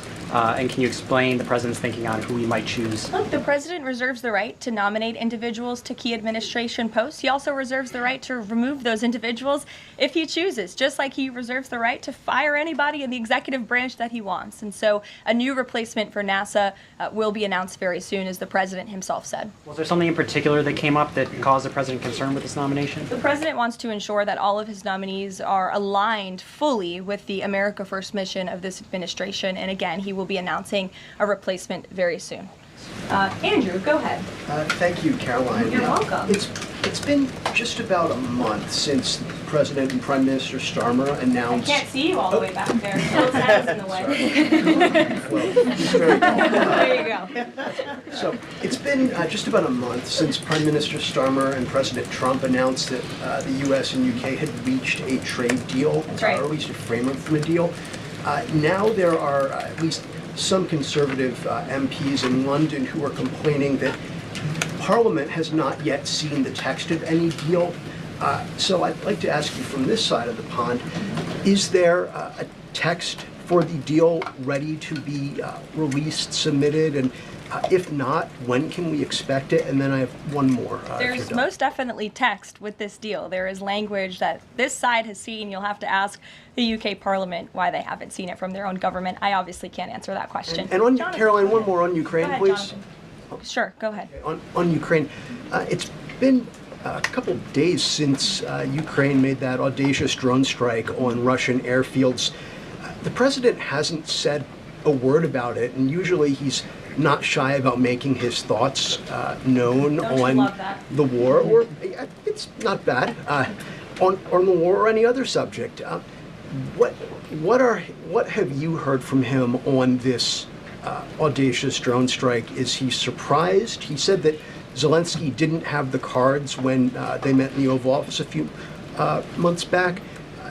Does Zelensky possibly have some cards that the president hadn't known about? Look, the president's thinking on the Russia-Ukraine war as it stands, I spoke to him about it just this morning, is he remains positive at the progress that we've seen. Again, he urged both leaders to sit down and talk directly with one another, and they did that. Russia handed over a memorandum of peace, or a peace plan, or a suggestion of one, I understand, to the Ukrainian side. They also agreed upon the exchange of prisoners or hostages from each other's countries. So he remains positive about the progress that we're seeing, but he also is a realist, and he realizes these are two countries that are at war and have been for a long time because of his predecessor's weakness and incompetence. So he's working hard to solve this conflict, and that's where his mind is right now on it. Jonathan, go ahead. Thank you. Same topic, just to put a finer point on it. Does President Trump approve of Ukraine's decision to strike nuclear-capable bombers in Russia? I would like to let the president speak on that himself. And just to follow up, has the president... I would just add to that.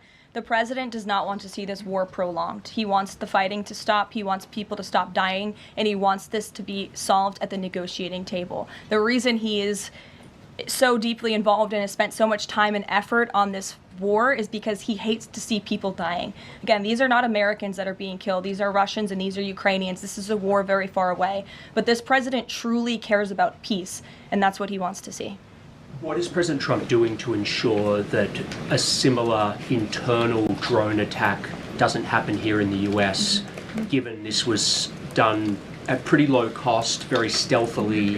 You know, it obviously raises questions about our own security, particularly for U.S. aircraft here. It absolutely does, and that's why the president nominated Secretary Hegseth and has approved some of the changes that have been made at the Pentagon to ensure that we have the most lethal fighting force in the world, and that the United States military is the best, the biggest. That's why he wants the One Big Beautiful Bill to be passed, because it increases our defense spending. It's why he also launched the announcement of the Golden Dome to prevent from missile strikes and attacks in the future. And the president has a full understanding, I can tell you because I've spoken to him about it, about the future of warfare and how drones are a big part of that. And I will not get ahead of our policy team, but I think you can expect to see some executive action on that front in the very near future. Caroline. Caitlin. Two questions for you as well. On the Big Beautiful Bill, you said recently that it is, quote, blatantly wrong to say that it adds to the deficit. You essentially said that an estimate from the Congressional Budget Office and other scorekeepers you believe are wrong.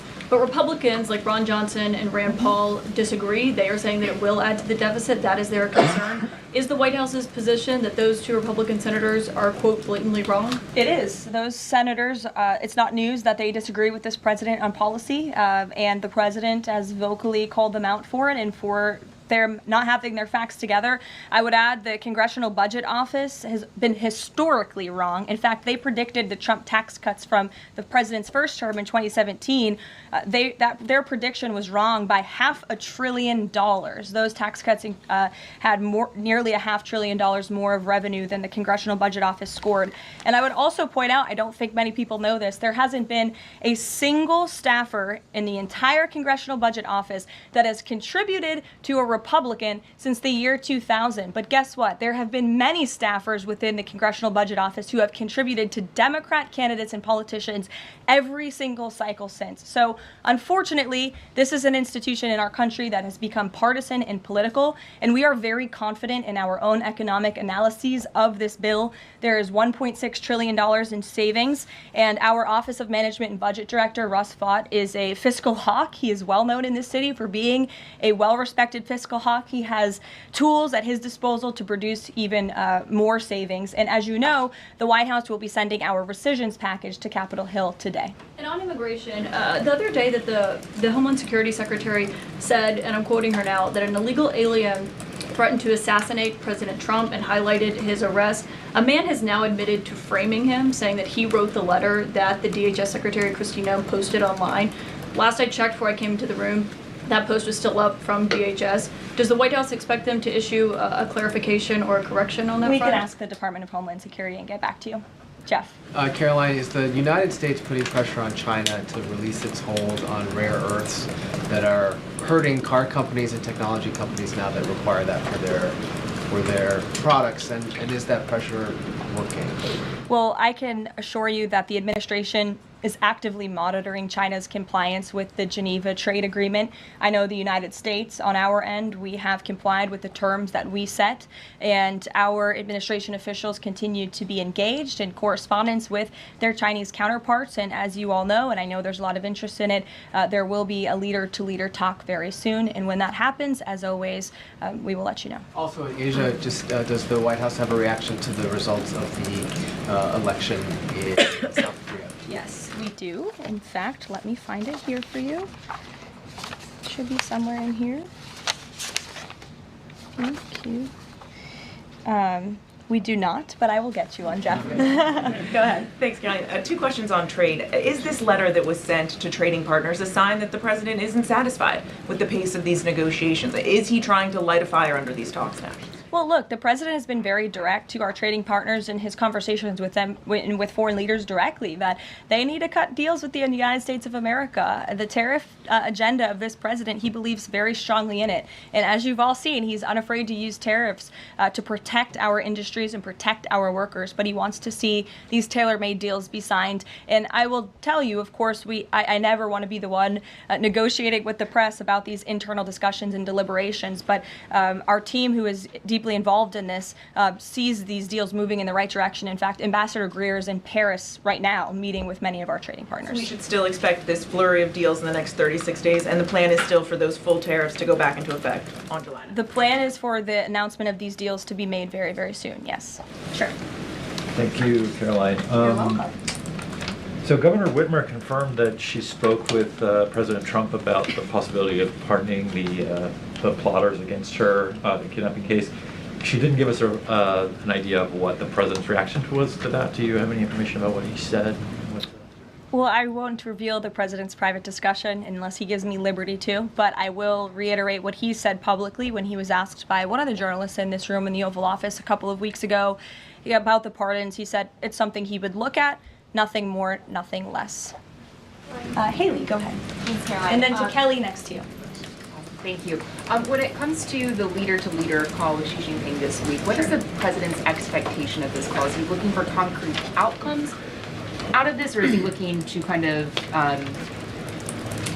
warm relations as these trade talks are ongoing? Well, President Trump and President Xi have shared a respectful relationship throughout the years. And again, I won't get ahead of the president on that call, but as always, after, you'll hear directly from the president or from myself or someone else here at the White House. Kelly. Caroline, thank you. I want to get back to the anti-Semitic behavior that's been going on college campuses, as well as recently in Boulder, Colorado. The president, as you know, has the White House Faith Office, the Religious Liberty Commission, as well as the Anti-Task Force on anti-Christian bias, which includes anti-Semitism.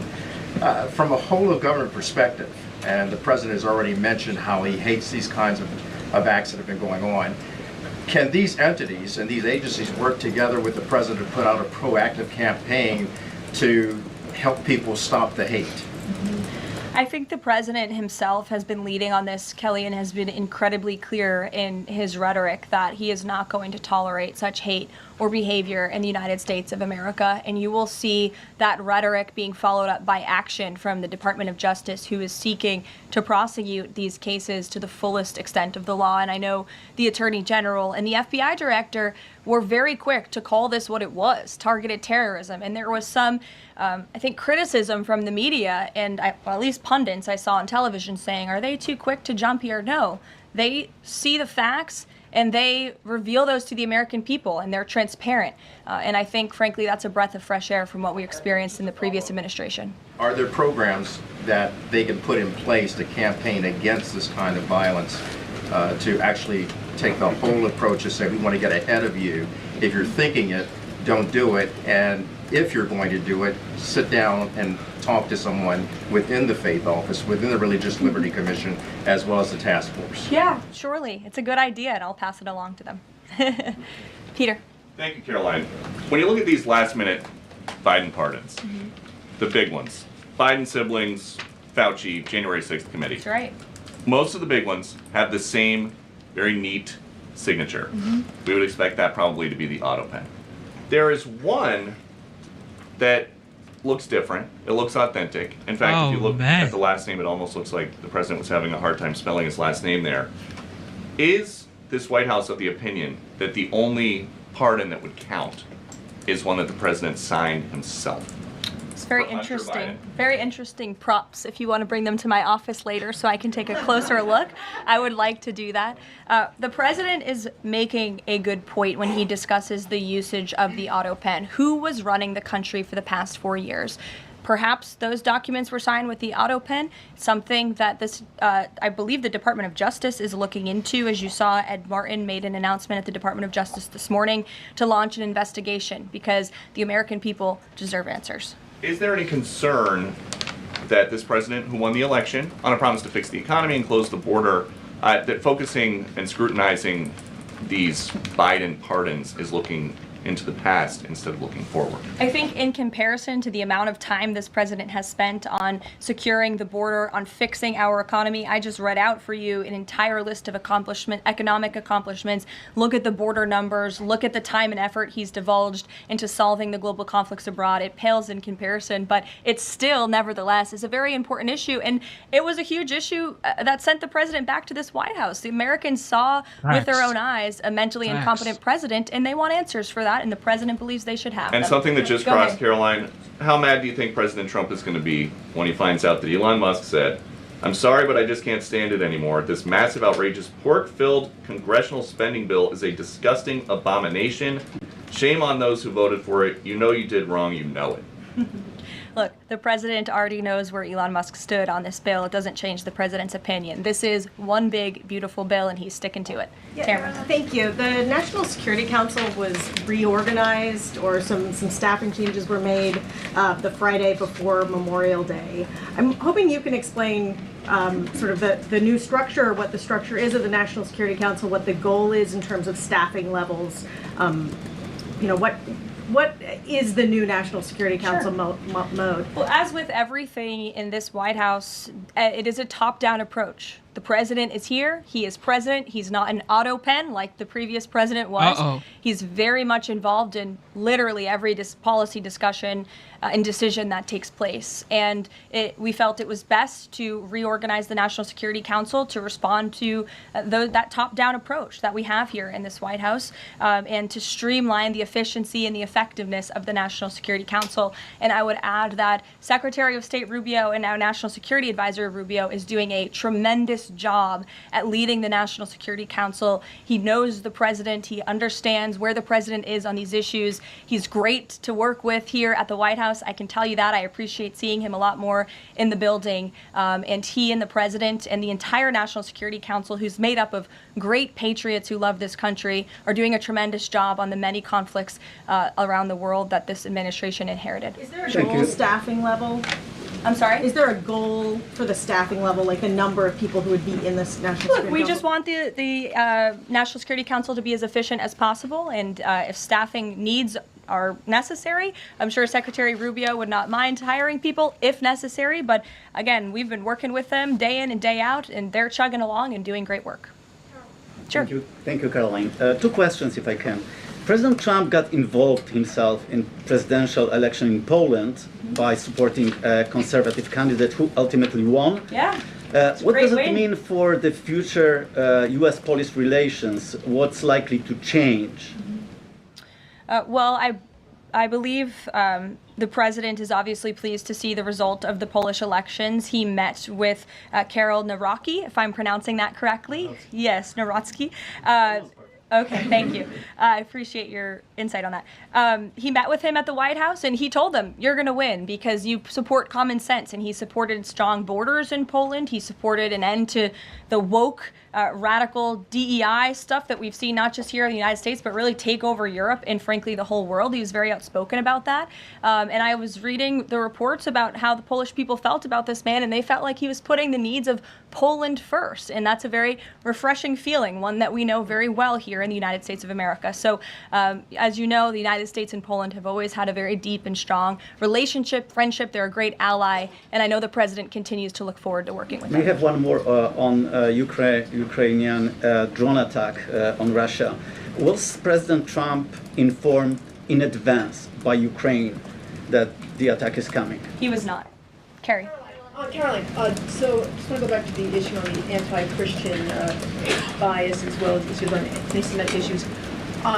Senator Grassley just put out a report saying that the FBI files have showed that the Catholic group targeting was way more prevalent within the FBI during the Biden era than was previously shown, as far as former FBI Director Christopher Wray was putting out there during congressional testimony.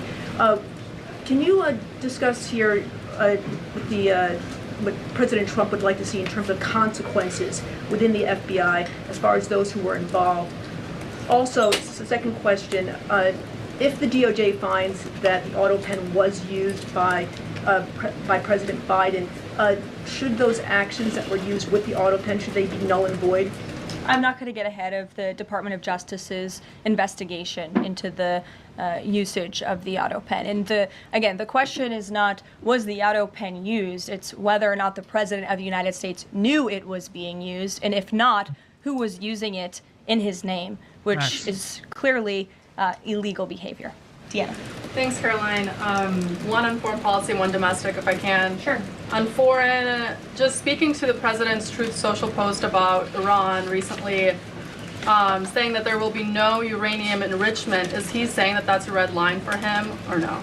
I already answered this question. The president's been very clear about where he stands on that. Okay, and then on domestic, there is a report that Laura Loomer met with the vice president today. Can you speak to her relationship with the administration and if she's informally advising in any way? She is not. I do know she met with the vice president. As for what was discussed in that meeting, I would defer you to his team.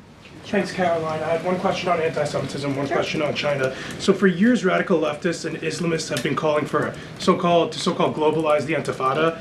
Do you believe this is a call for violence against Jews? And do you think these attacks on Jews around our country is what globalizing the Intifada looks like? I don't want to speak to the merits of those claims without looking into them, but as I said, any violence against Jewish Americans will be prosecuted to the fullest extent of the law. Absolutely. And also, Secretary of State Rubio made an announcement saying he'll be revoking visas of certain Chinese students, including those with connections to the Chinese Communist Party. Does that include sons and daughters of politicians, presidents, and chairmen? Again, Secretary of State Rubio has the right to revoke visas, and he made the announcement that the State Department will begin to aggressively revoke those visas of Chinese students who are in our country, namely those with Chinese Communist Party ties, or those who could be a threat to our national security and the interests of the United States. Should both of you, go ahead and then back to you. Thank you. There are now reports that Israeli forces are firing on Palestinians trying to get aid from the Gaza Humanitarian Foundation. Up to 20 people, according to the Red Cross, have arrived to the hospital that they've set up with gunshot wounds, have died from them.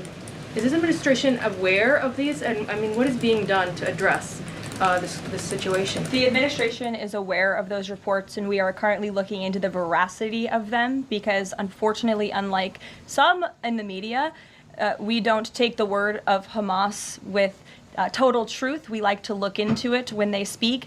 Unlike the BBC, who had multiple headlines, they wrote, Israeli tank kills 26, Israeli tank kills 21, Israeli gunfire kills 31, Red Cross says 21 people were killed in an aid incident, and then, oh wait, they had to correct and take down their entire story, saying we reviewed the footage and couldn't find any evidence of anything. Oh. Okay, so we're going to look into reports before we confirm them from this podium or before we take action, and I suggest that journalists who actually care about truth do the same to reduce the amount of misinformation that's going around the globe on this front. John. About the change in the leadership of the organization, what does that mean going forward, and why so early on is this happening? What organization? The Gaza Humanitarian Foundation. Well, look, this was a creative idea that the president called for to get aid into the region. These people were desperate and starving, and the president didn't like seeing imagery of that, and he wanted to ensure that aid was brought in with the approval of Israel for understandable reasons. We will never forget the brutal attack on October 7th.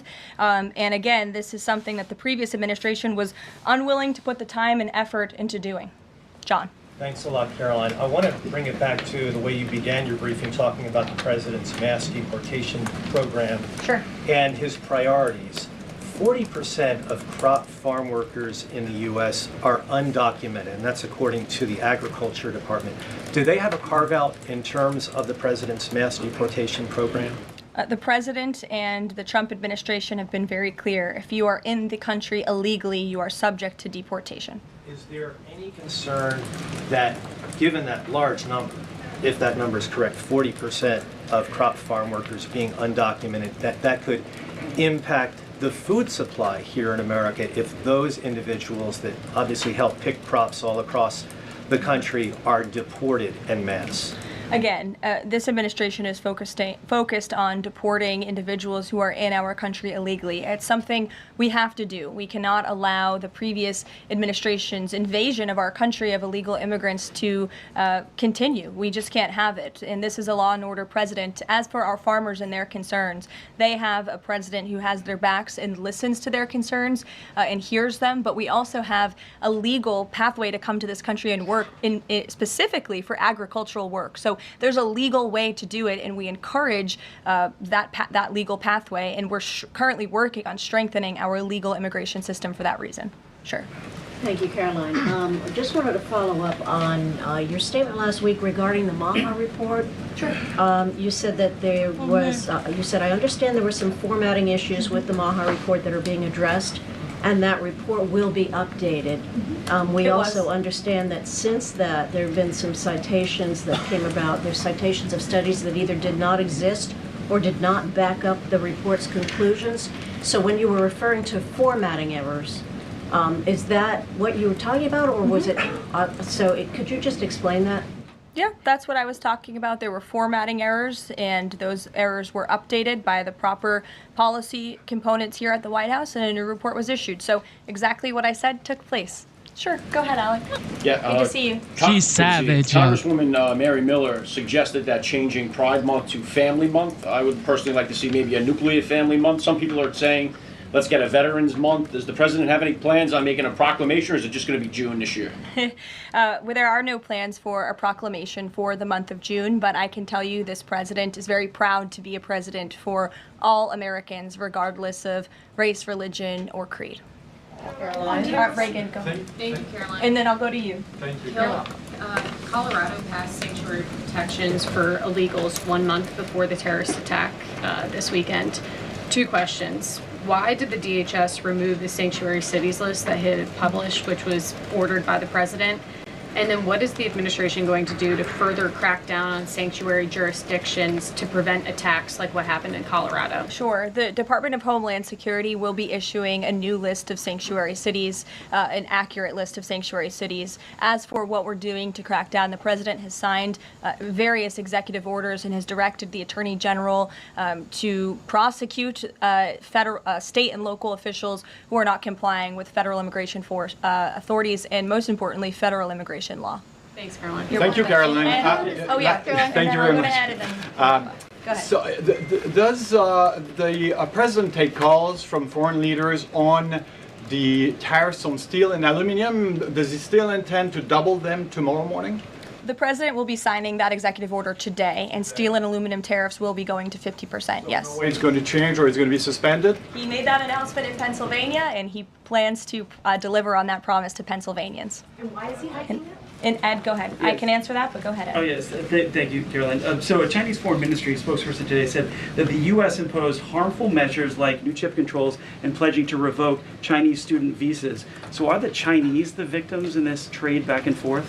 Look, I don't think anyone is the victim. These are two strong countries, and as I said, the president has a good relationship with China's president and leader, and that discussion will take place later this week. And what other authorities is the president looking at for tariffs should the decision in the appeals court not go his direction? Well, right now, his tariffs remain in effect. We spoke at length in my briefing last week about that decision that came down from the International Trade Court, which has been put on pause because the president absolutely does have the authority to implement tariffs and to declare a national emergency for our crippling trade deficit. He could always have the power to use Section 202 or Section 301 as well to impose tariffs if he deems necessary, especially Section 202 tariffs, which are sectoral, as you know, to protect our critical supply chains here at home.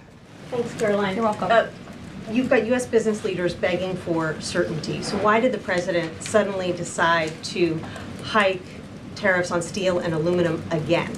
You also have U.S. business leaders begging to meet with this president and begging to come to the White House to talk to him because they know that he is a negotiator in chief, that he's making good deals on behalf of the American worker and the steel worker, in particular when it comes to the steel and aluminum tariffs, which he discussed in his speech at length at Pennsylvania and the need for them.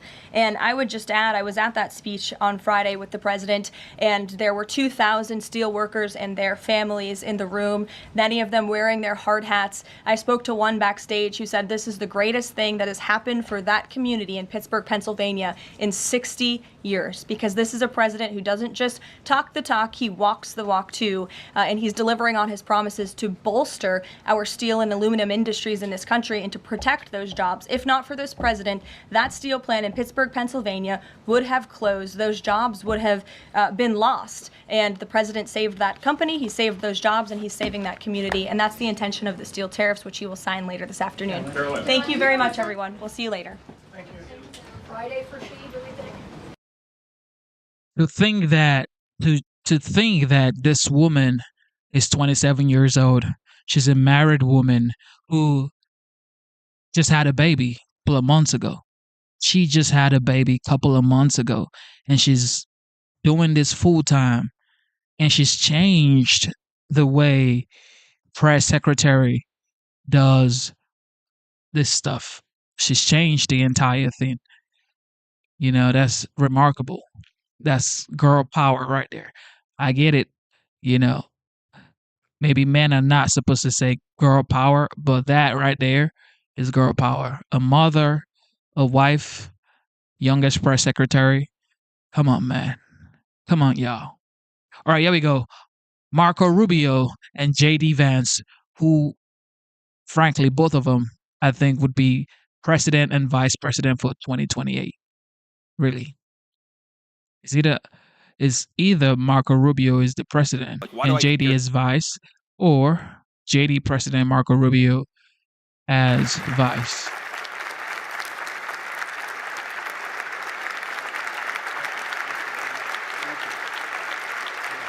Thank you. Thank you. Bernie. Bernie Moreno, how's the Senate? Thank you guys for having me. It's an honor. I want to thank Chris for the introduction. Did you get my office?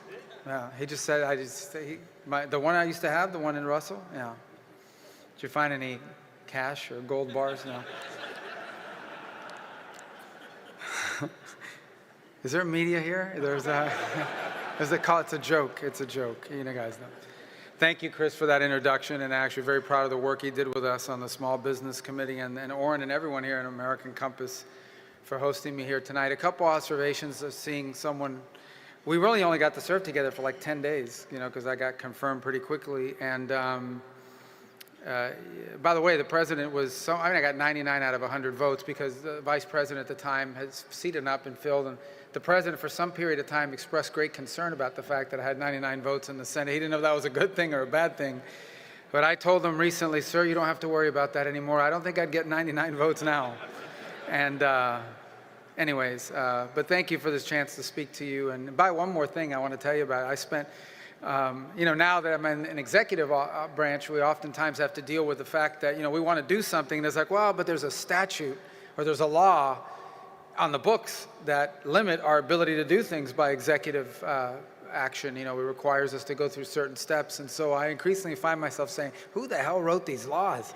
And today I was reminded it was actually me who passed a certain law that stood as an impediment to quick action. So anyways, yeah, I've grown in my appreciation for the executive branch more and more each day.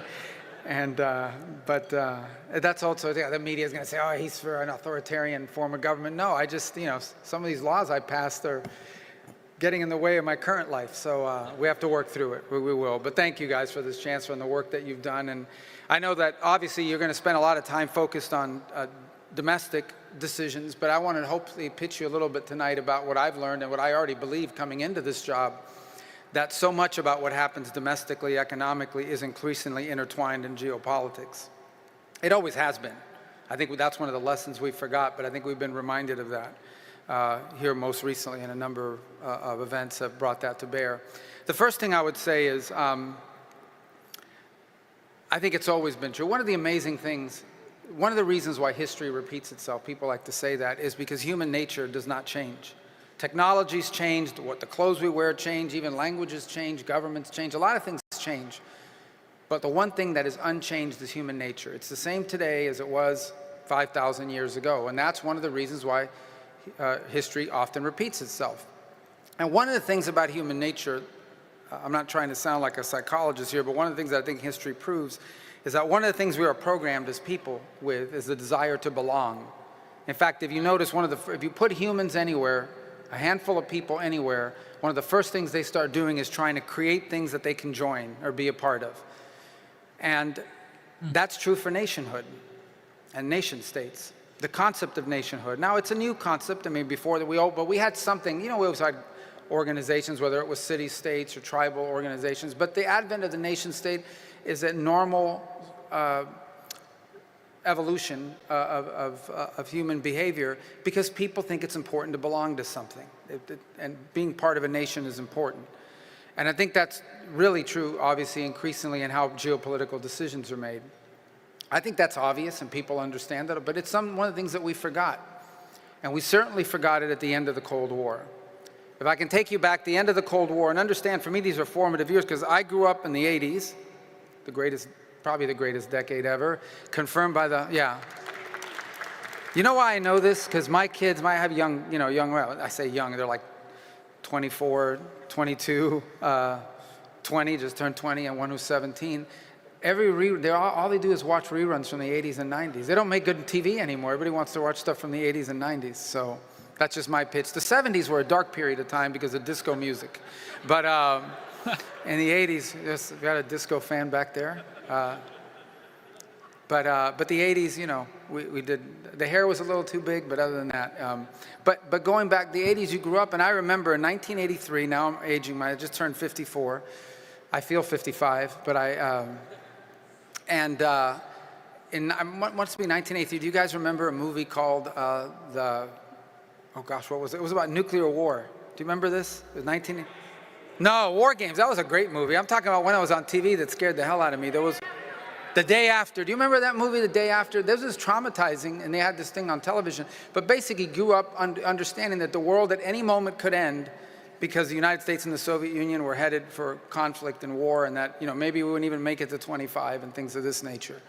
I forgot about War Games. War Games is another good movie where this guy hacks into the computer. This was an 80s hacker. This was not, I can remember the phone and the modem, and what was that actor? It was the same, Matthew Broderick. It's a great movie. I know I'm completely off topic, but let me just tell you, I lived in Las Vegas at the time, and if you recall, the first city that he blows up in the War Games is Las Vegas. And I was sitting in the audience, and everybody's like chuckling. There's nothing funny about this Las Vegas strike. In any event, so this is where we grew up. And then in 1989 and 1990 and 91, it was my first years in college. And literally the entire world just transformed before my very eyes. Understand, you grow up your whole life and like the whole world is about the Soviet Union, and all of a sudden the Soviet Union no longer exists. My favorite memory of that is that I was actually taking a course that fall by a Soviet expert at, I think it was in Gainesville, Florida. And this poor guy's entire career came crumbling down over a 3-month period as the Soviet Union collapsed. It's like all these years of work, you have a PhD in Soviet studies, and now the Soviet doesn't exist anymore. So I don't know what he did after that. I need to check up on that guy, but anyways, the point is the whole world transformed. And there was this effusive exuberance, the belief that the Cold War is over, we won, and now the entire world is going to become just like us. Free enterprise democracies. That was a very idealistic thing to believe. But here's the other conclusion they made, and that is that everybody, that it didn't, nationhood. I just gotta say this, okay? This guy has no teleprompter, no notes. This guy is incredible. Skillful communicator. No longer mattered when it came to economics. That right now the world would no longer have borders. It wouldn't matter where things were made. What mattered is they were made in the most efficient place. And it became mantra. And look, I think it became part of Republican orthodoxy for a very long time, an orthodoxy that I came up in, which was it's okay if productive capacity moves to another country, because what that will do is it will free up our workers to do work that's even more productive and pays them more. It was the famous or the infamous idea that who cares that you lost your job at a factory, you're going to learn how to code, and then you're going to make a lot more money doing that. Well, it was completely unrealistic, number one, and became incredibly disruptive if that decision was made. But here's the other implication of it. It robbed the nation of its industrial capacity, of its ability to make things. And its industrial capacity and its ability to make things has two ramifications. The first is it hurts your economy. It hurts your country. It robs people of jobs, and the transition is not nearly as easy, but it also ends up becoming corrosive and destructive to communities. And as a result, we had a Rust Belt. We had places that were gutted. And we had families that for generations had worked in a certain field or for a certain company, and all of a sudden that company or that field vanished because it moved somewhere else where it was cheaper to do, and those jobs were gone, and obviously became incredibly destructive, not just for the United States, by the way, but for many nations in the industrialized West. But the other thing it robbed us of is the ability to make things, which is a national security impairment, and a very significant one. If you go back to the World War II, the admiral who had been tasked with planning Pearl Harbor thought it was a really bad idea. He went through and obviously followed orders, but he thought it was a very bad idea because he had spent a substantial amount of time studying in the United States when he was younger. And his conclusion was, that attacking the United States was a bad idea because even though at the time militarily we were behind the Japanese, certainly technologically and otherwise, we had factories and we had access to raw material and resources. And he knew that over time, once those factories and those raw materials were put to the war machine, the Japanese would not be able to keep up. And you could very well argue that the end of World War II, that the victory in World War II, both in Europe and especially in Asia, was the result of America's industrial capacity. When the Japanese lost the plane, they lost the plane. When we lost the plane, and their planes were better than ours for a long time, when we lost the plane, we were able to produce hundreds to replace it. Industrial capacity mattered in terms of national security. And that's never changed. That's always been true. And so today, what you find is because of all of those years of neglect, because of the loss of industrial capacity, we didn't just undermine our society, we didn't just undermine our domestic economy, we've undermined our position in the world. And what you will find, and what we find even now, is that increasingly, on geopolitical issue after geopolitical issue, it is access to raw material and industrial capacity that is at the core both of the decisions that we're making and the areas that we're prioritizing. Now, the technologies are different, but nonetheless, that is what we're increasingly prioritizing.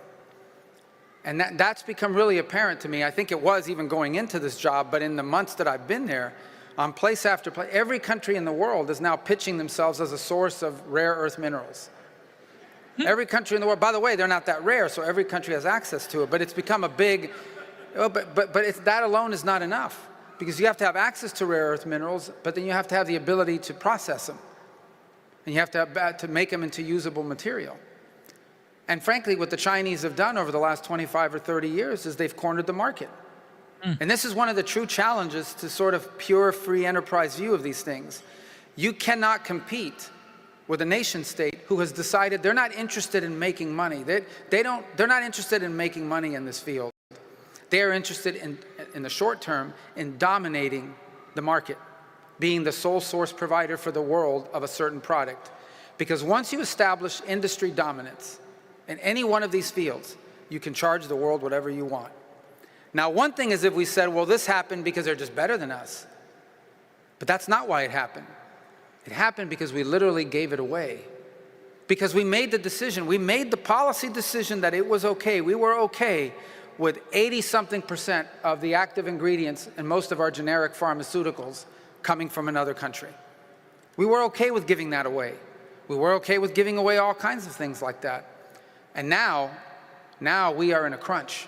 And I say we, I mean the rest of the world is in a crunch, because we have realized that our industrial capability is deeply dependent on a number of potential adversary nation states, including China, who can hold it over our head. And so in many ways, the nature of geopolitics is now adjusted to that and is adjusting to that. And it will be one of the great challenges of the new century and one of the priorities of this administration under President Trump, is to reorient our domestic and the way we pursue geopolitics to take into account for the fact that you can never be secure as a nation unless you're able to feed your people and unless you're able to make the things that your economy needs in order to function and ultimately to defend yourself.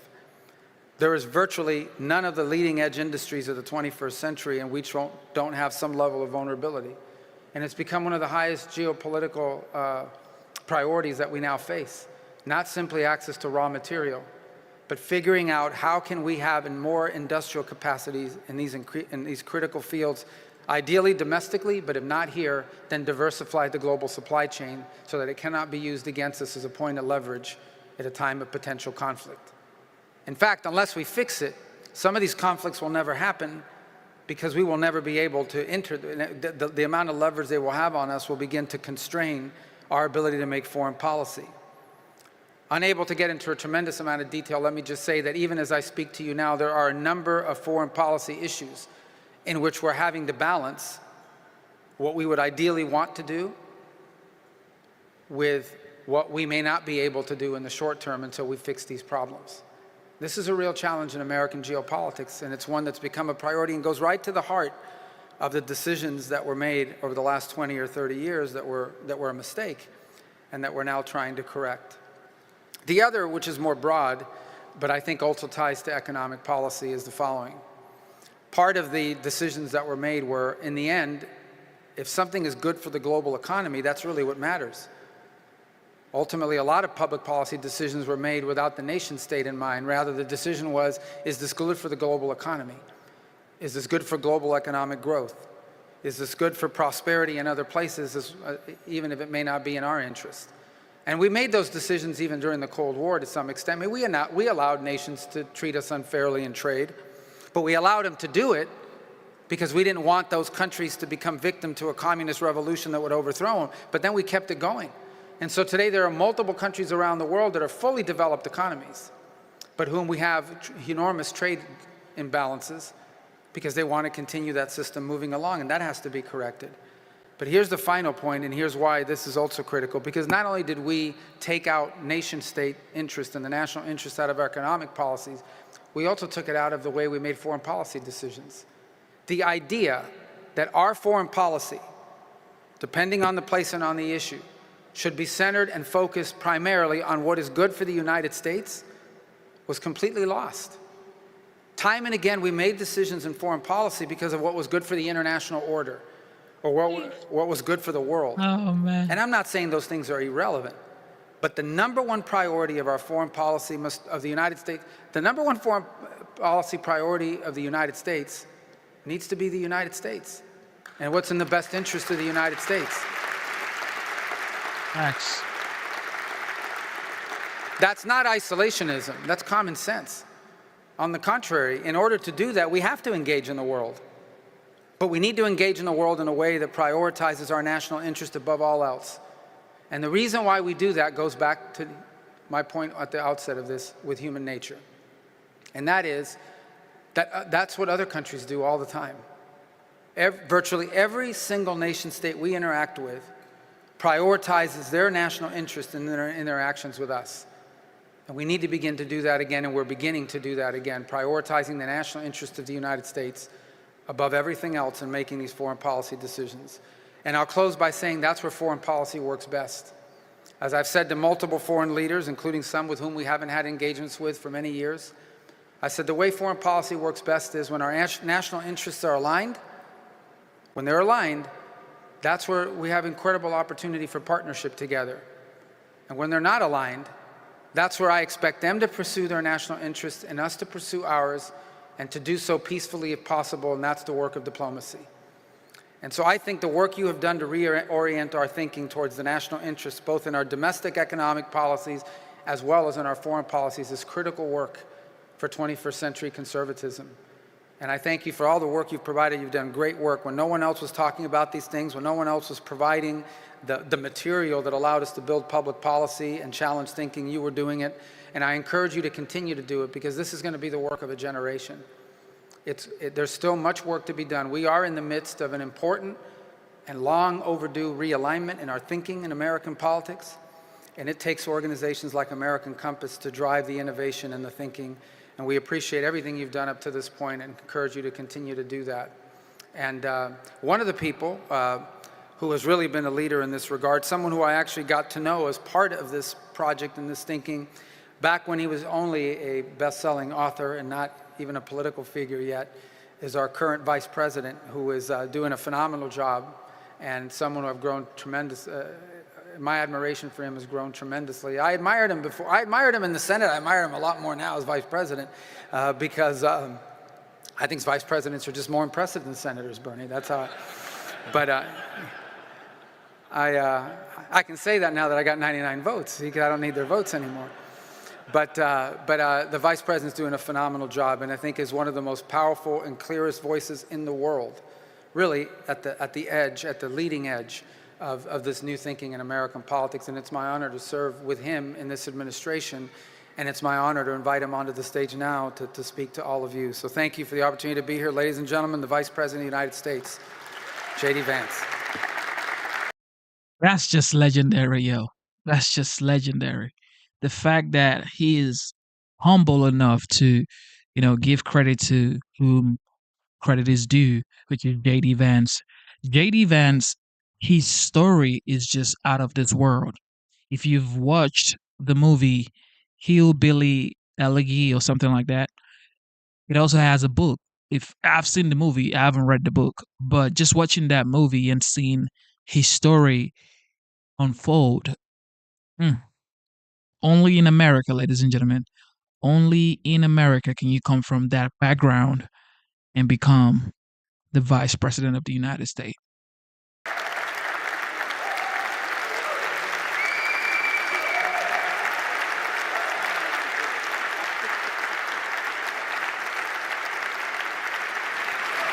Thank you.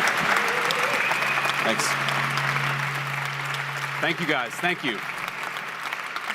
Sit here. Yeah. Great. Great to see you all.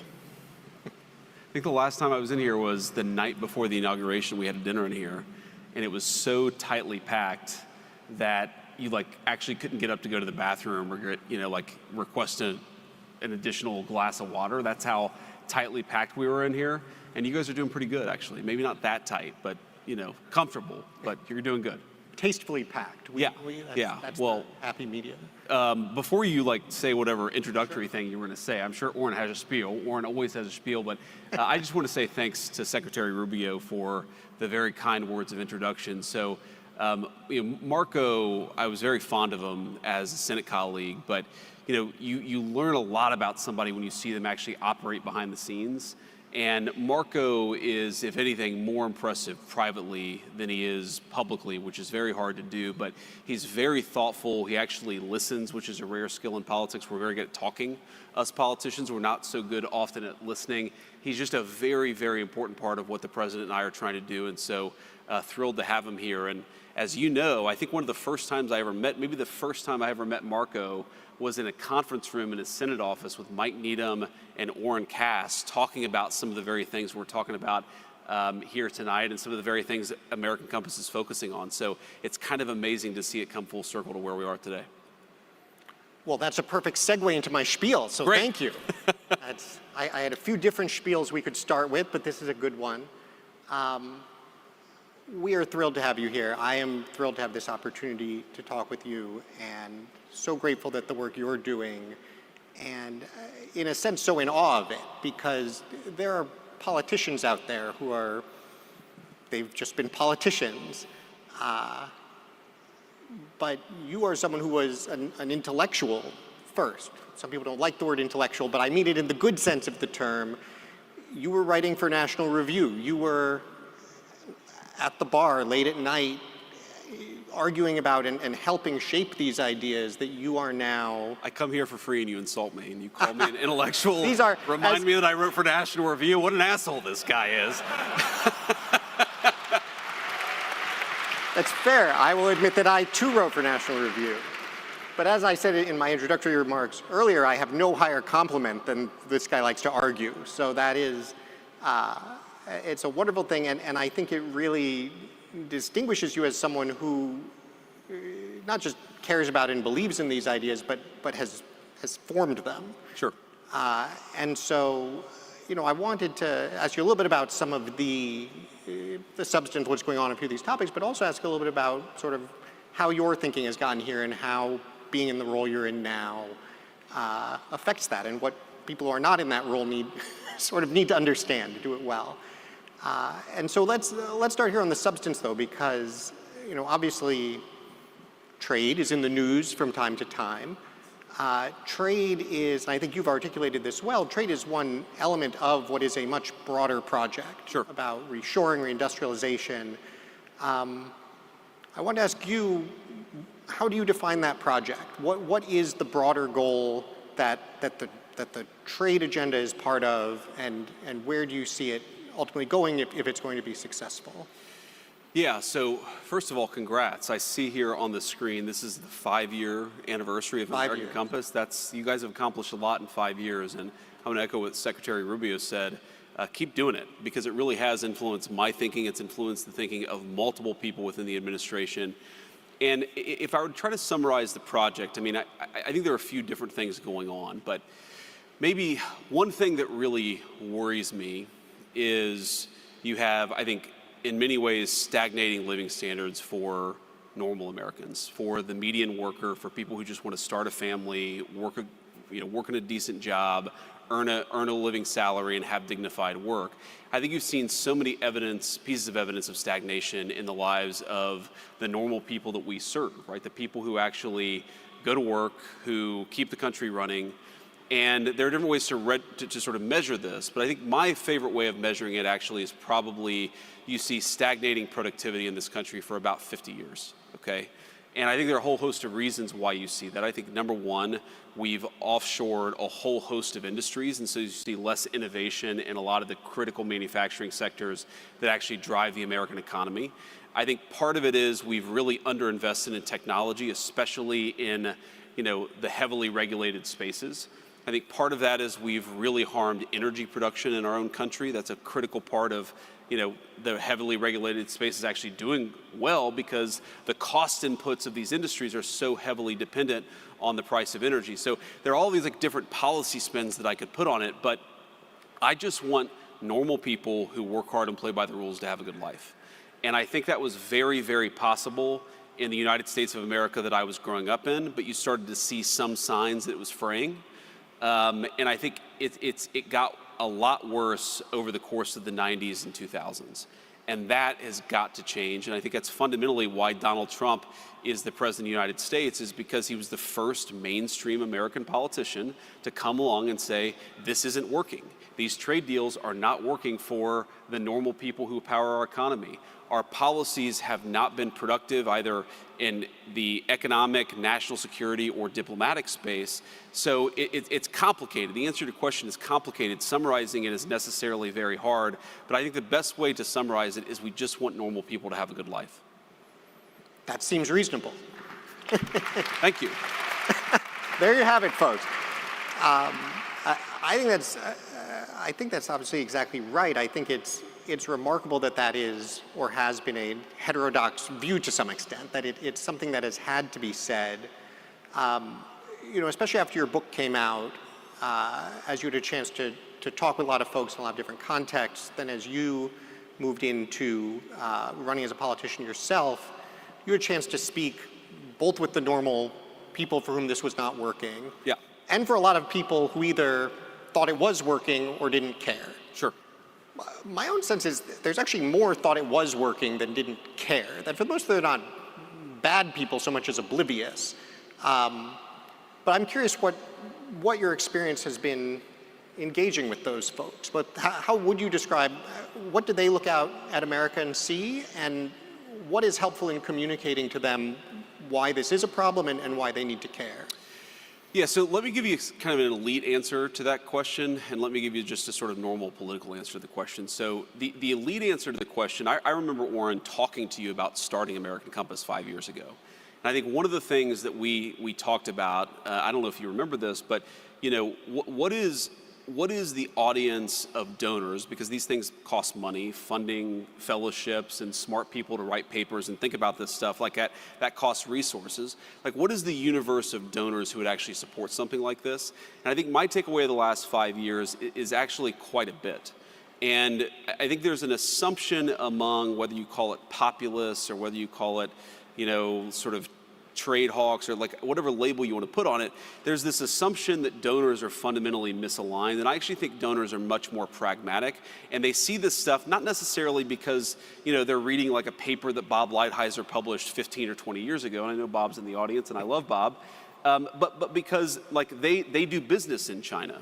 And they know how hard it is to actually get a fair deal for their companies, or they've seen some of the ways in which I met with an industry leader today who was talking about all of the ways in which transshipping through non-Chinese Asian economies is destroying his very successful manufacturing business. And he's not worried about it for himself because his business is so successful, but he's worried about it for his industry writ large because some of his competitors are going to have their businesses destroyed. He doesn't want that. So there's a bit there. I think one thing to take away is that people are much less ideological and much more pragmatic than I think that a lot of intellectuals give them credit for. So that's one thing I take away. I think the other thing that I take away from it is the American people are much more aligned with our way of thinking about things than people realize. And I think the misalignment between the normal American and the talking heads in Washington is still so profound. And I'll give you an example of this. One of the very first truly political speeches I gave when I was thinking about running for Senate in Ohio back in 2021, I spoke to this group in Butler County, Ohio. It's actually the county that I was born and raised in southwestern Ohio. And I was talking about how, big tech was a major problem. Censorship of viewpoints was a major problem, and we needed to get serious about antitrust, and we need to get serious about actually treating these companies as the monopolists that they were. And a person came up to me afterwards and they said, "Oh, I really liked what you said, but I didn't agree with what you said on big tech." And I sort of assumed that I was about to, sort of hear a kind of libertarian argument from the pages of the National Review. And what the guy said is, "I don't think that we should break these companies up. I think we should throw all of their executives in prison." And I was like, "Oh." And it sort of dawned on me, the American people, like, they see these problems. They're not hyper ideological.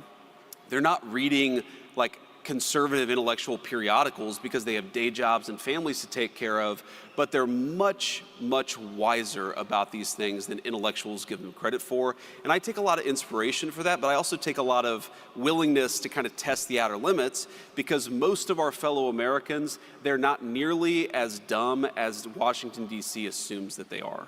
They're actually very smart and they're very wise. Yeah.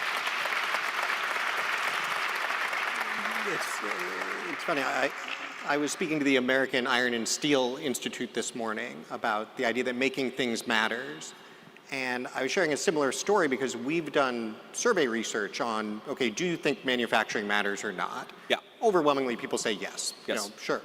But we actually asked them why. We gave them a bunch of options. Is this about, family and community and good jobs? Is this about national security? Is this about sort of dynamism and investment and economic growth?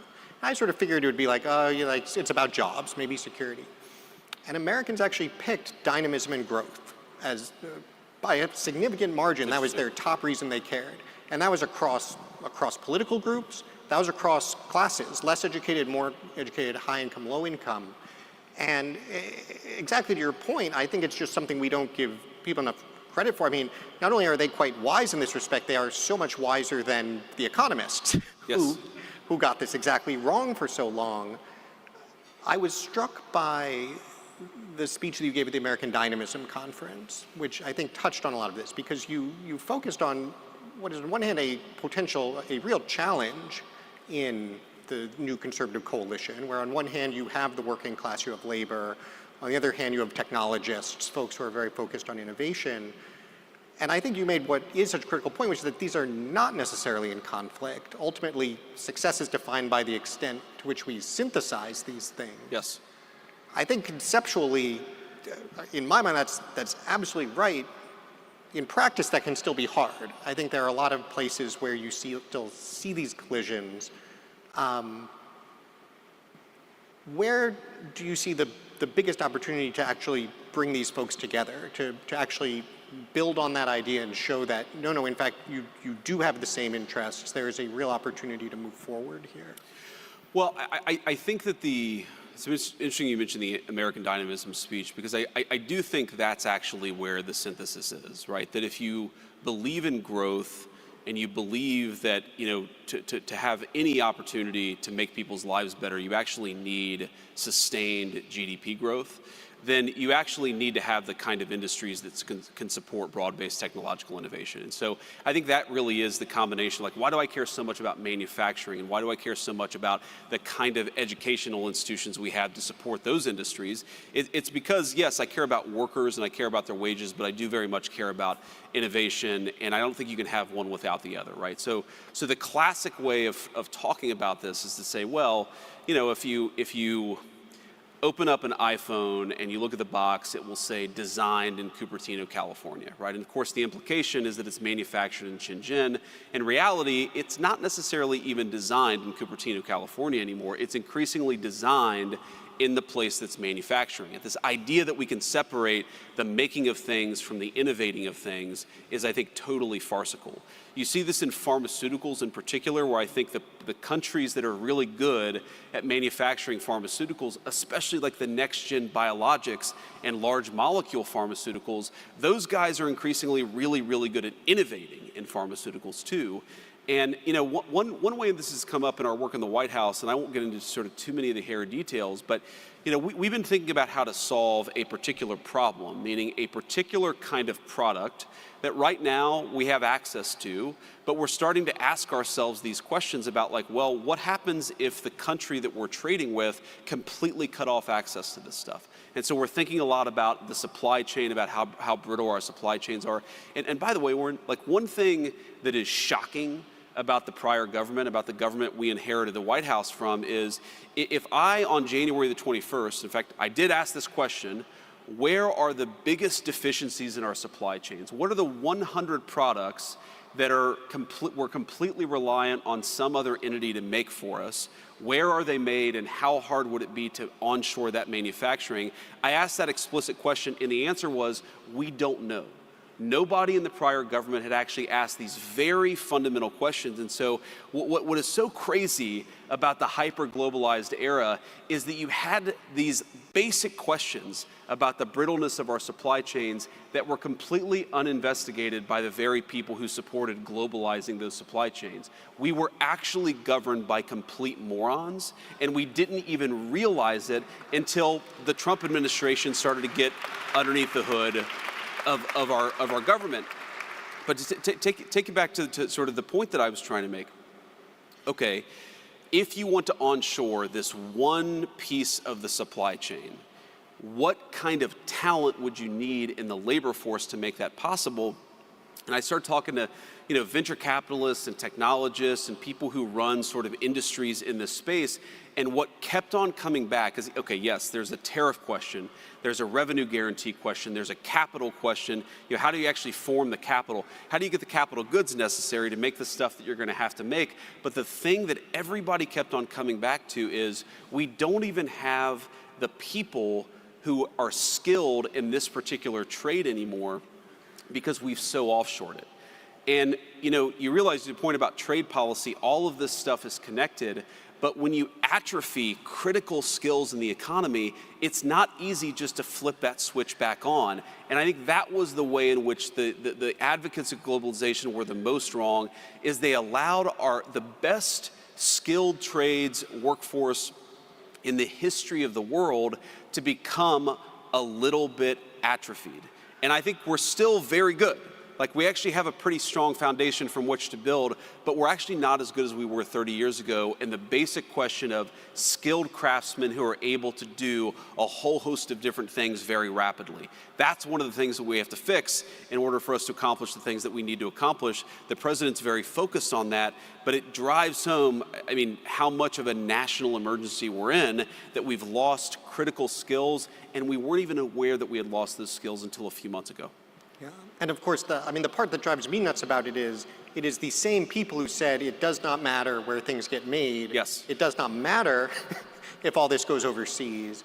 Now it's overseas, you say, like, well, why can't we bring it back? And they say, oh, well, because we lost all the expertise. The expertise is super important. And yeah. You want to, right. Somewhere you wonder, like, do they even, like, are they trying to lose? You know, it's rough. I think it's very hard for them to realize that the sum of their work, and a lot of these people are good people, a lot of them are well-intentioned, it's very hard, and I saw this in the United States Senate, to look back on a 30, 40, or 50-year career and say, the very thing that I tried to do, I accomplished the opposite, right? It takes a special person to be able to actually change and pivot and accept new information. And unfortunately, we just don't have a lot of those people in the leadership class of the country. I mean, the way in which this is most absurd is you know, the people who are most pro-globalization, the people who are most indifferent to whether a given part of the supply chain existed here or China or Russia or somewhere else, those are very often the same people who want us to fight wars all over the world with munitions that are increasingly made by the very people that we offshored our supply chains to. And the fact that, you know, I saw this in the Senate, the fact that you would have people say, we should send an unlimited number of munitions to this conflict, even though we don't make those munitions in the United States of America anymore, the complete disconnect between their views on foreign policy and economic policy made me realize again that we're governed by people who aren't up to the job.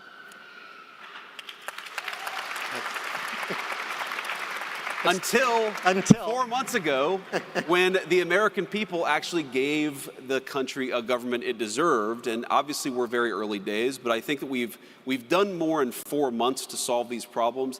But this is not a 5, a 10, or this is a 20-year project to actually get America back to common sense economic policy. Well, thank you. That was a real downer for a moment. I appreciate you brought the mood back up. This is very helpful. Let's talk about the workforce piece and education, because you mentioned education system, which at this point, interestingly, means almost two different things. Yes. There's what is going on with universities, and there's what is going on with how we would actually train people in these kinds of skills that we need, that would be good jobs. I guess it's a two-part question. On the university side, do you see what's going on there as mostly sort of just a sideshow minimizes it? It's incredibly important, but it is unrelated to the question of how we actually reskill correctly? Or do you think these two things fit together somehow, that we need to get the universities more engaged in this process and also have other ways to do it? I think of it as extremely connected, though it's not necessarily obvious at the surface level. I mean, first of all, I never expect Harvard or Yale or, you know, the Ohio States of the world, they're not primarily going to be doing skilled craftsman training, okay? Some of the state schools, you might see that, but really this is going to be something that happens with particular, you know, unions are going to have a big role in this, community colleges are going to have a big role in this, industry is going to have a big role in this. I don't think the skilled crafts are going to be brought back by the 4-year-plus university. That's just not their role. But what the 4-year-plus university, one of the most important things that it does, obviously it trains hopefully very smart people, but it produces really the ground level of the innovation that the economy is going to run on for the next 10 or 15, 20 years, okay? So if I want people in Indiana to be manufacturing the next generation pharmaceuticals, those pharmaceuticals have to get developed in the first place. And for them to get developed in the first place, I need places like Harvard to be doing really groundbreaking biomedical research. What I don't need out of Harvard is for the science to be so broken that 80% of the biology papers produced don't actually replicate. And that reproducibility crisis is one of the main reasons why I think universities are broken. What I really don't need to happen is I can't let Harvard have such an explicitly racist and in violation of the Civil Rights Act approach to how it funds and trains scientists that the best and the brightest are being cut out of that process altogether. So these things are very much connected. But I mean, look, I am not anti-university. I'm not anti-Harvard. What I am is a person who recognizes what should be obvious to every single person at every elite university in the country, which is the model is broken, it doesn't work, and they're violating the social contract they have with the people of the country, and the people are now saying, we need you to change. And these institutions are really going to be confronted, and thanks to President Trump, have already been confronted with a choice. You can accept democratic accountability and you can reform, or you can accept that the government is not going to treat you kindly, we're not going to fund your garbage, and we're not going to support you unless you do the job the American people need you to do.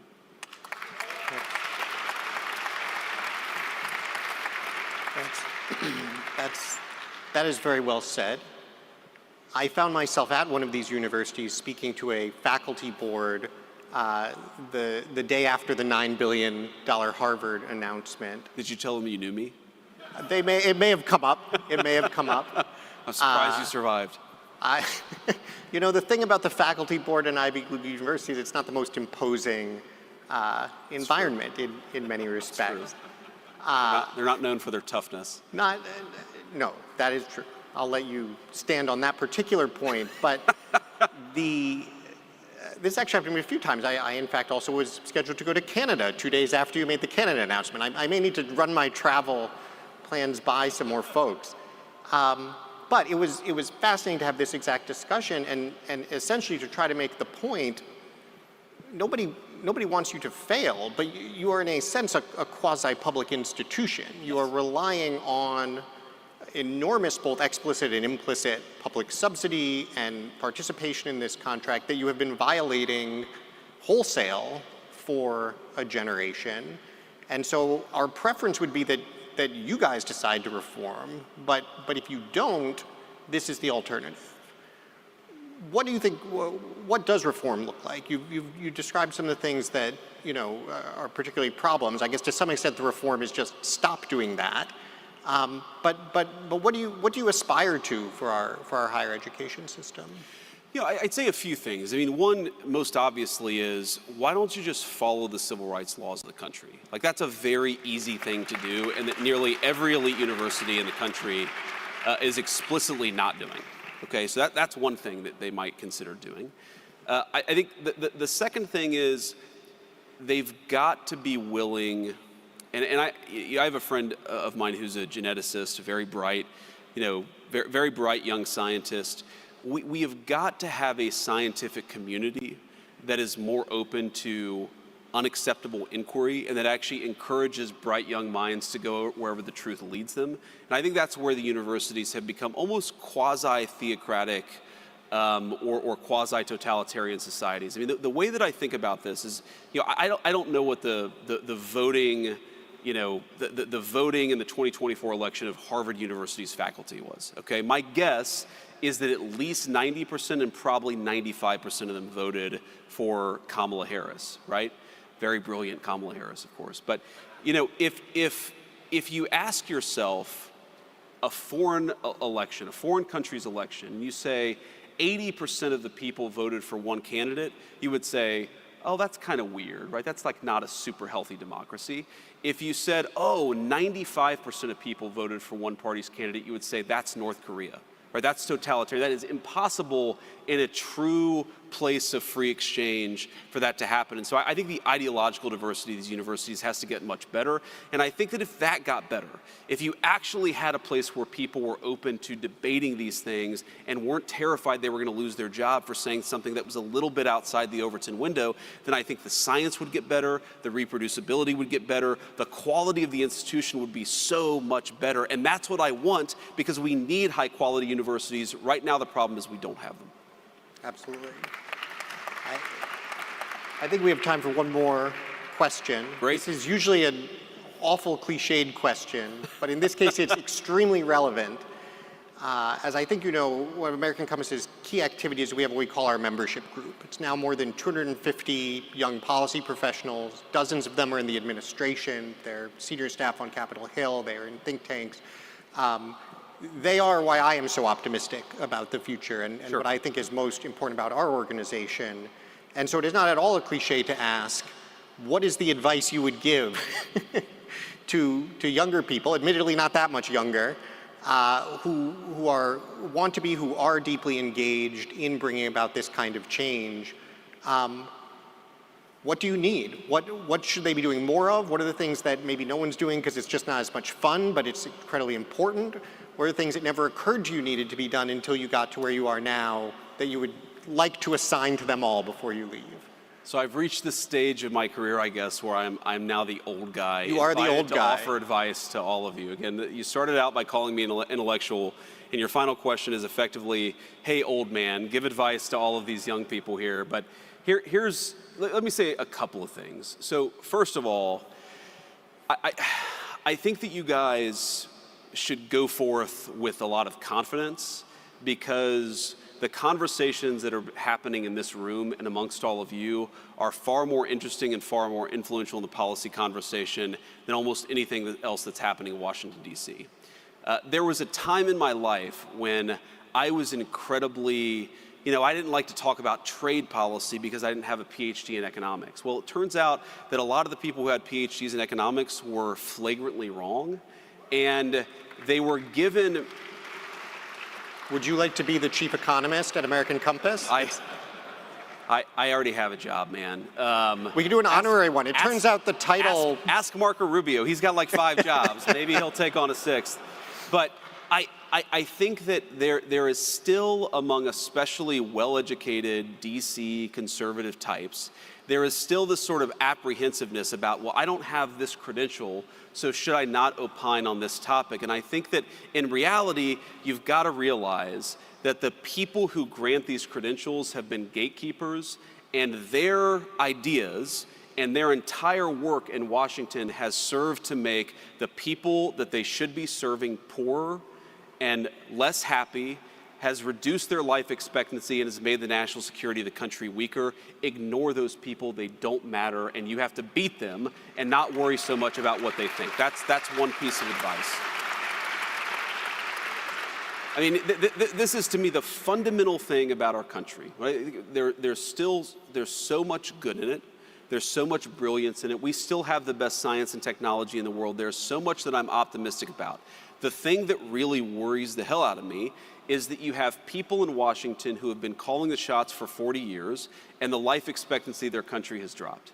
And if that doesn't cause you to look in the mirror and say, maybe I should be doing something different, then there's something fundamentally wrong with you. And so I've given up hope that we can persuade most of the think tank intellectuals of Washington, D.C. to change. We can't change them. What we can do is replace them with all of you, and that's exactly what we aim to do.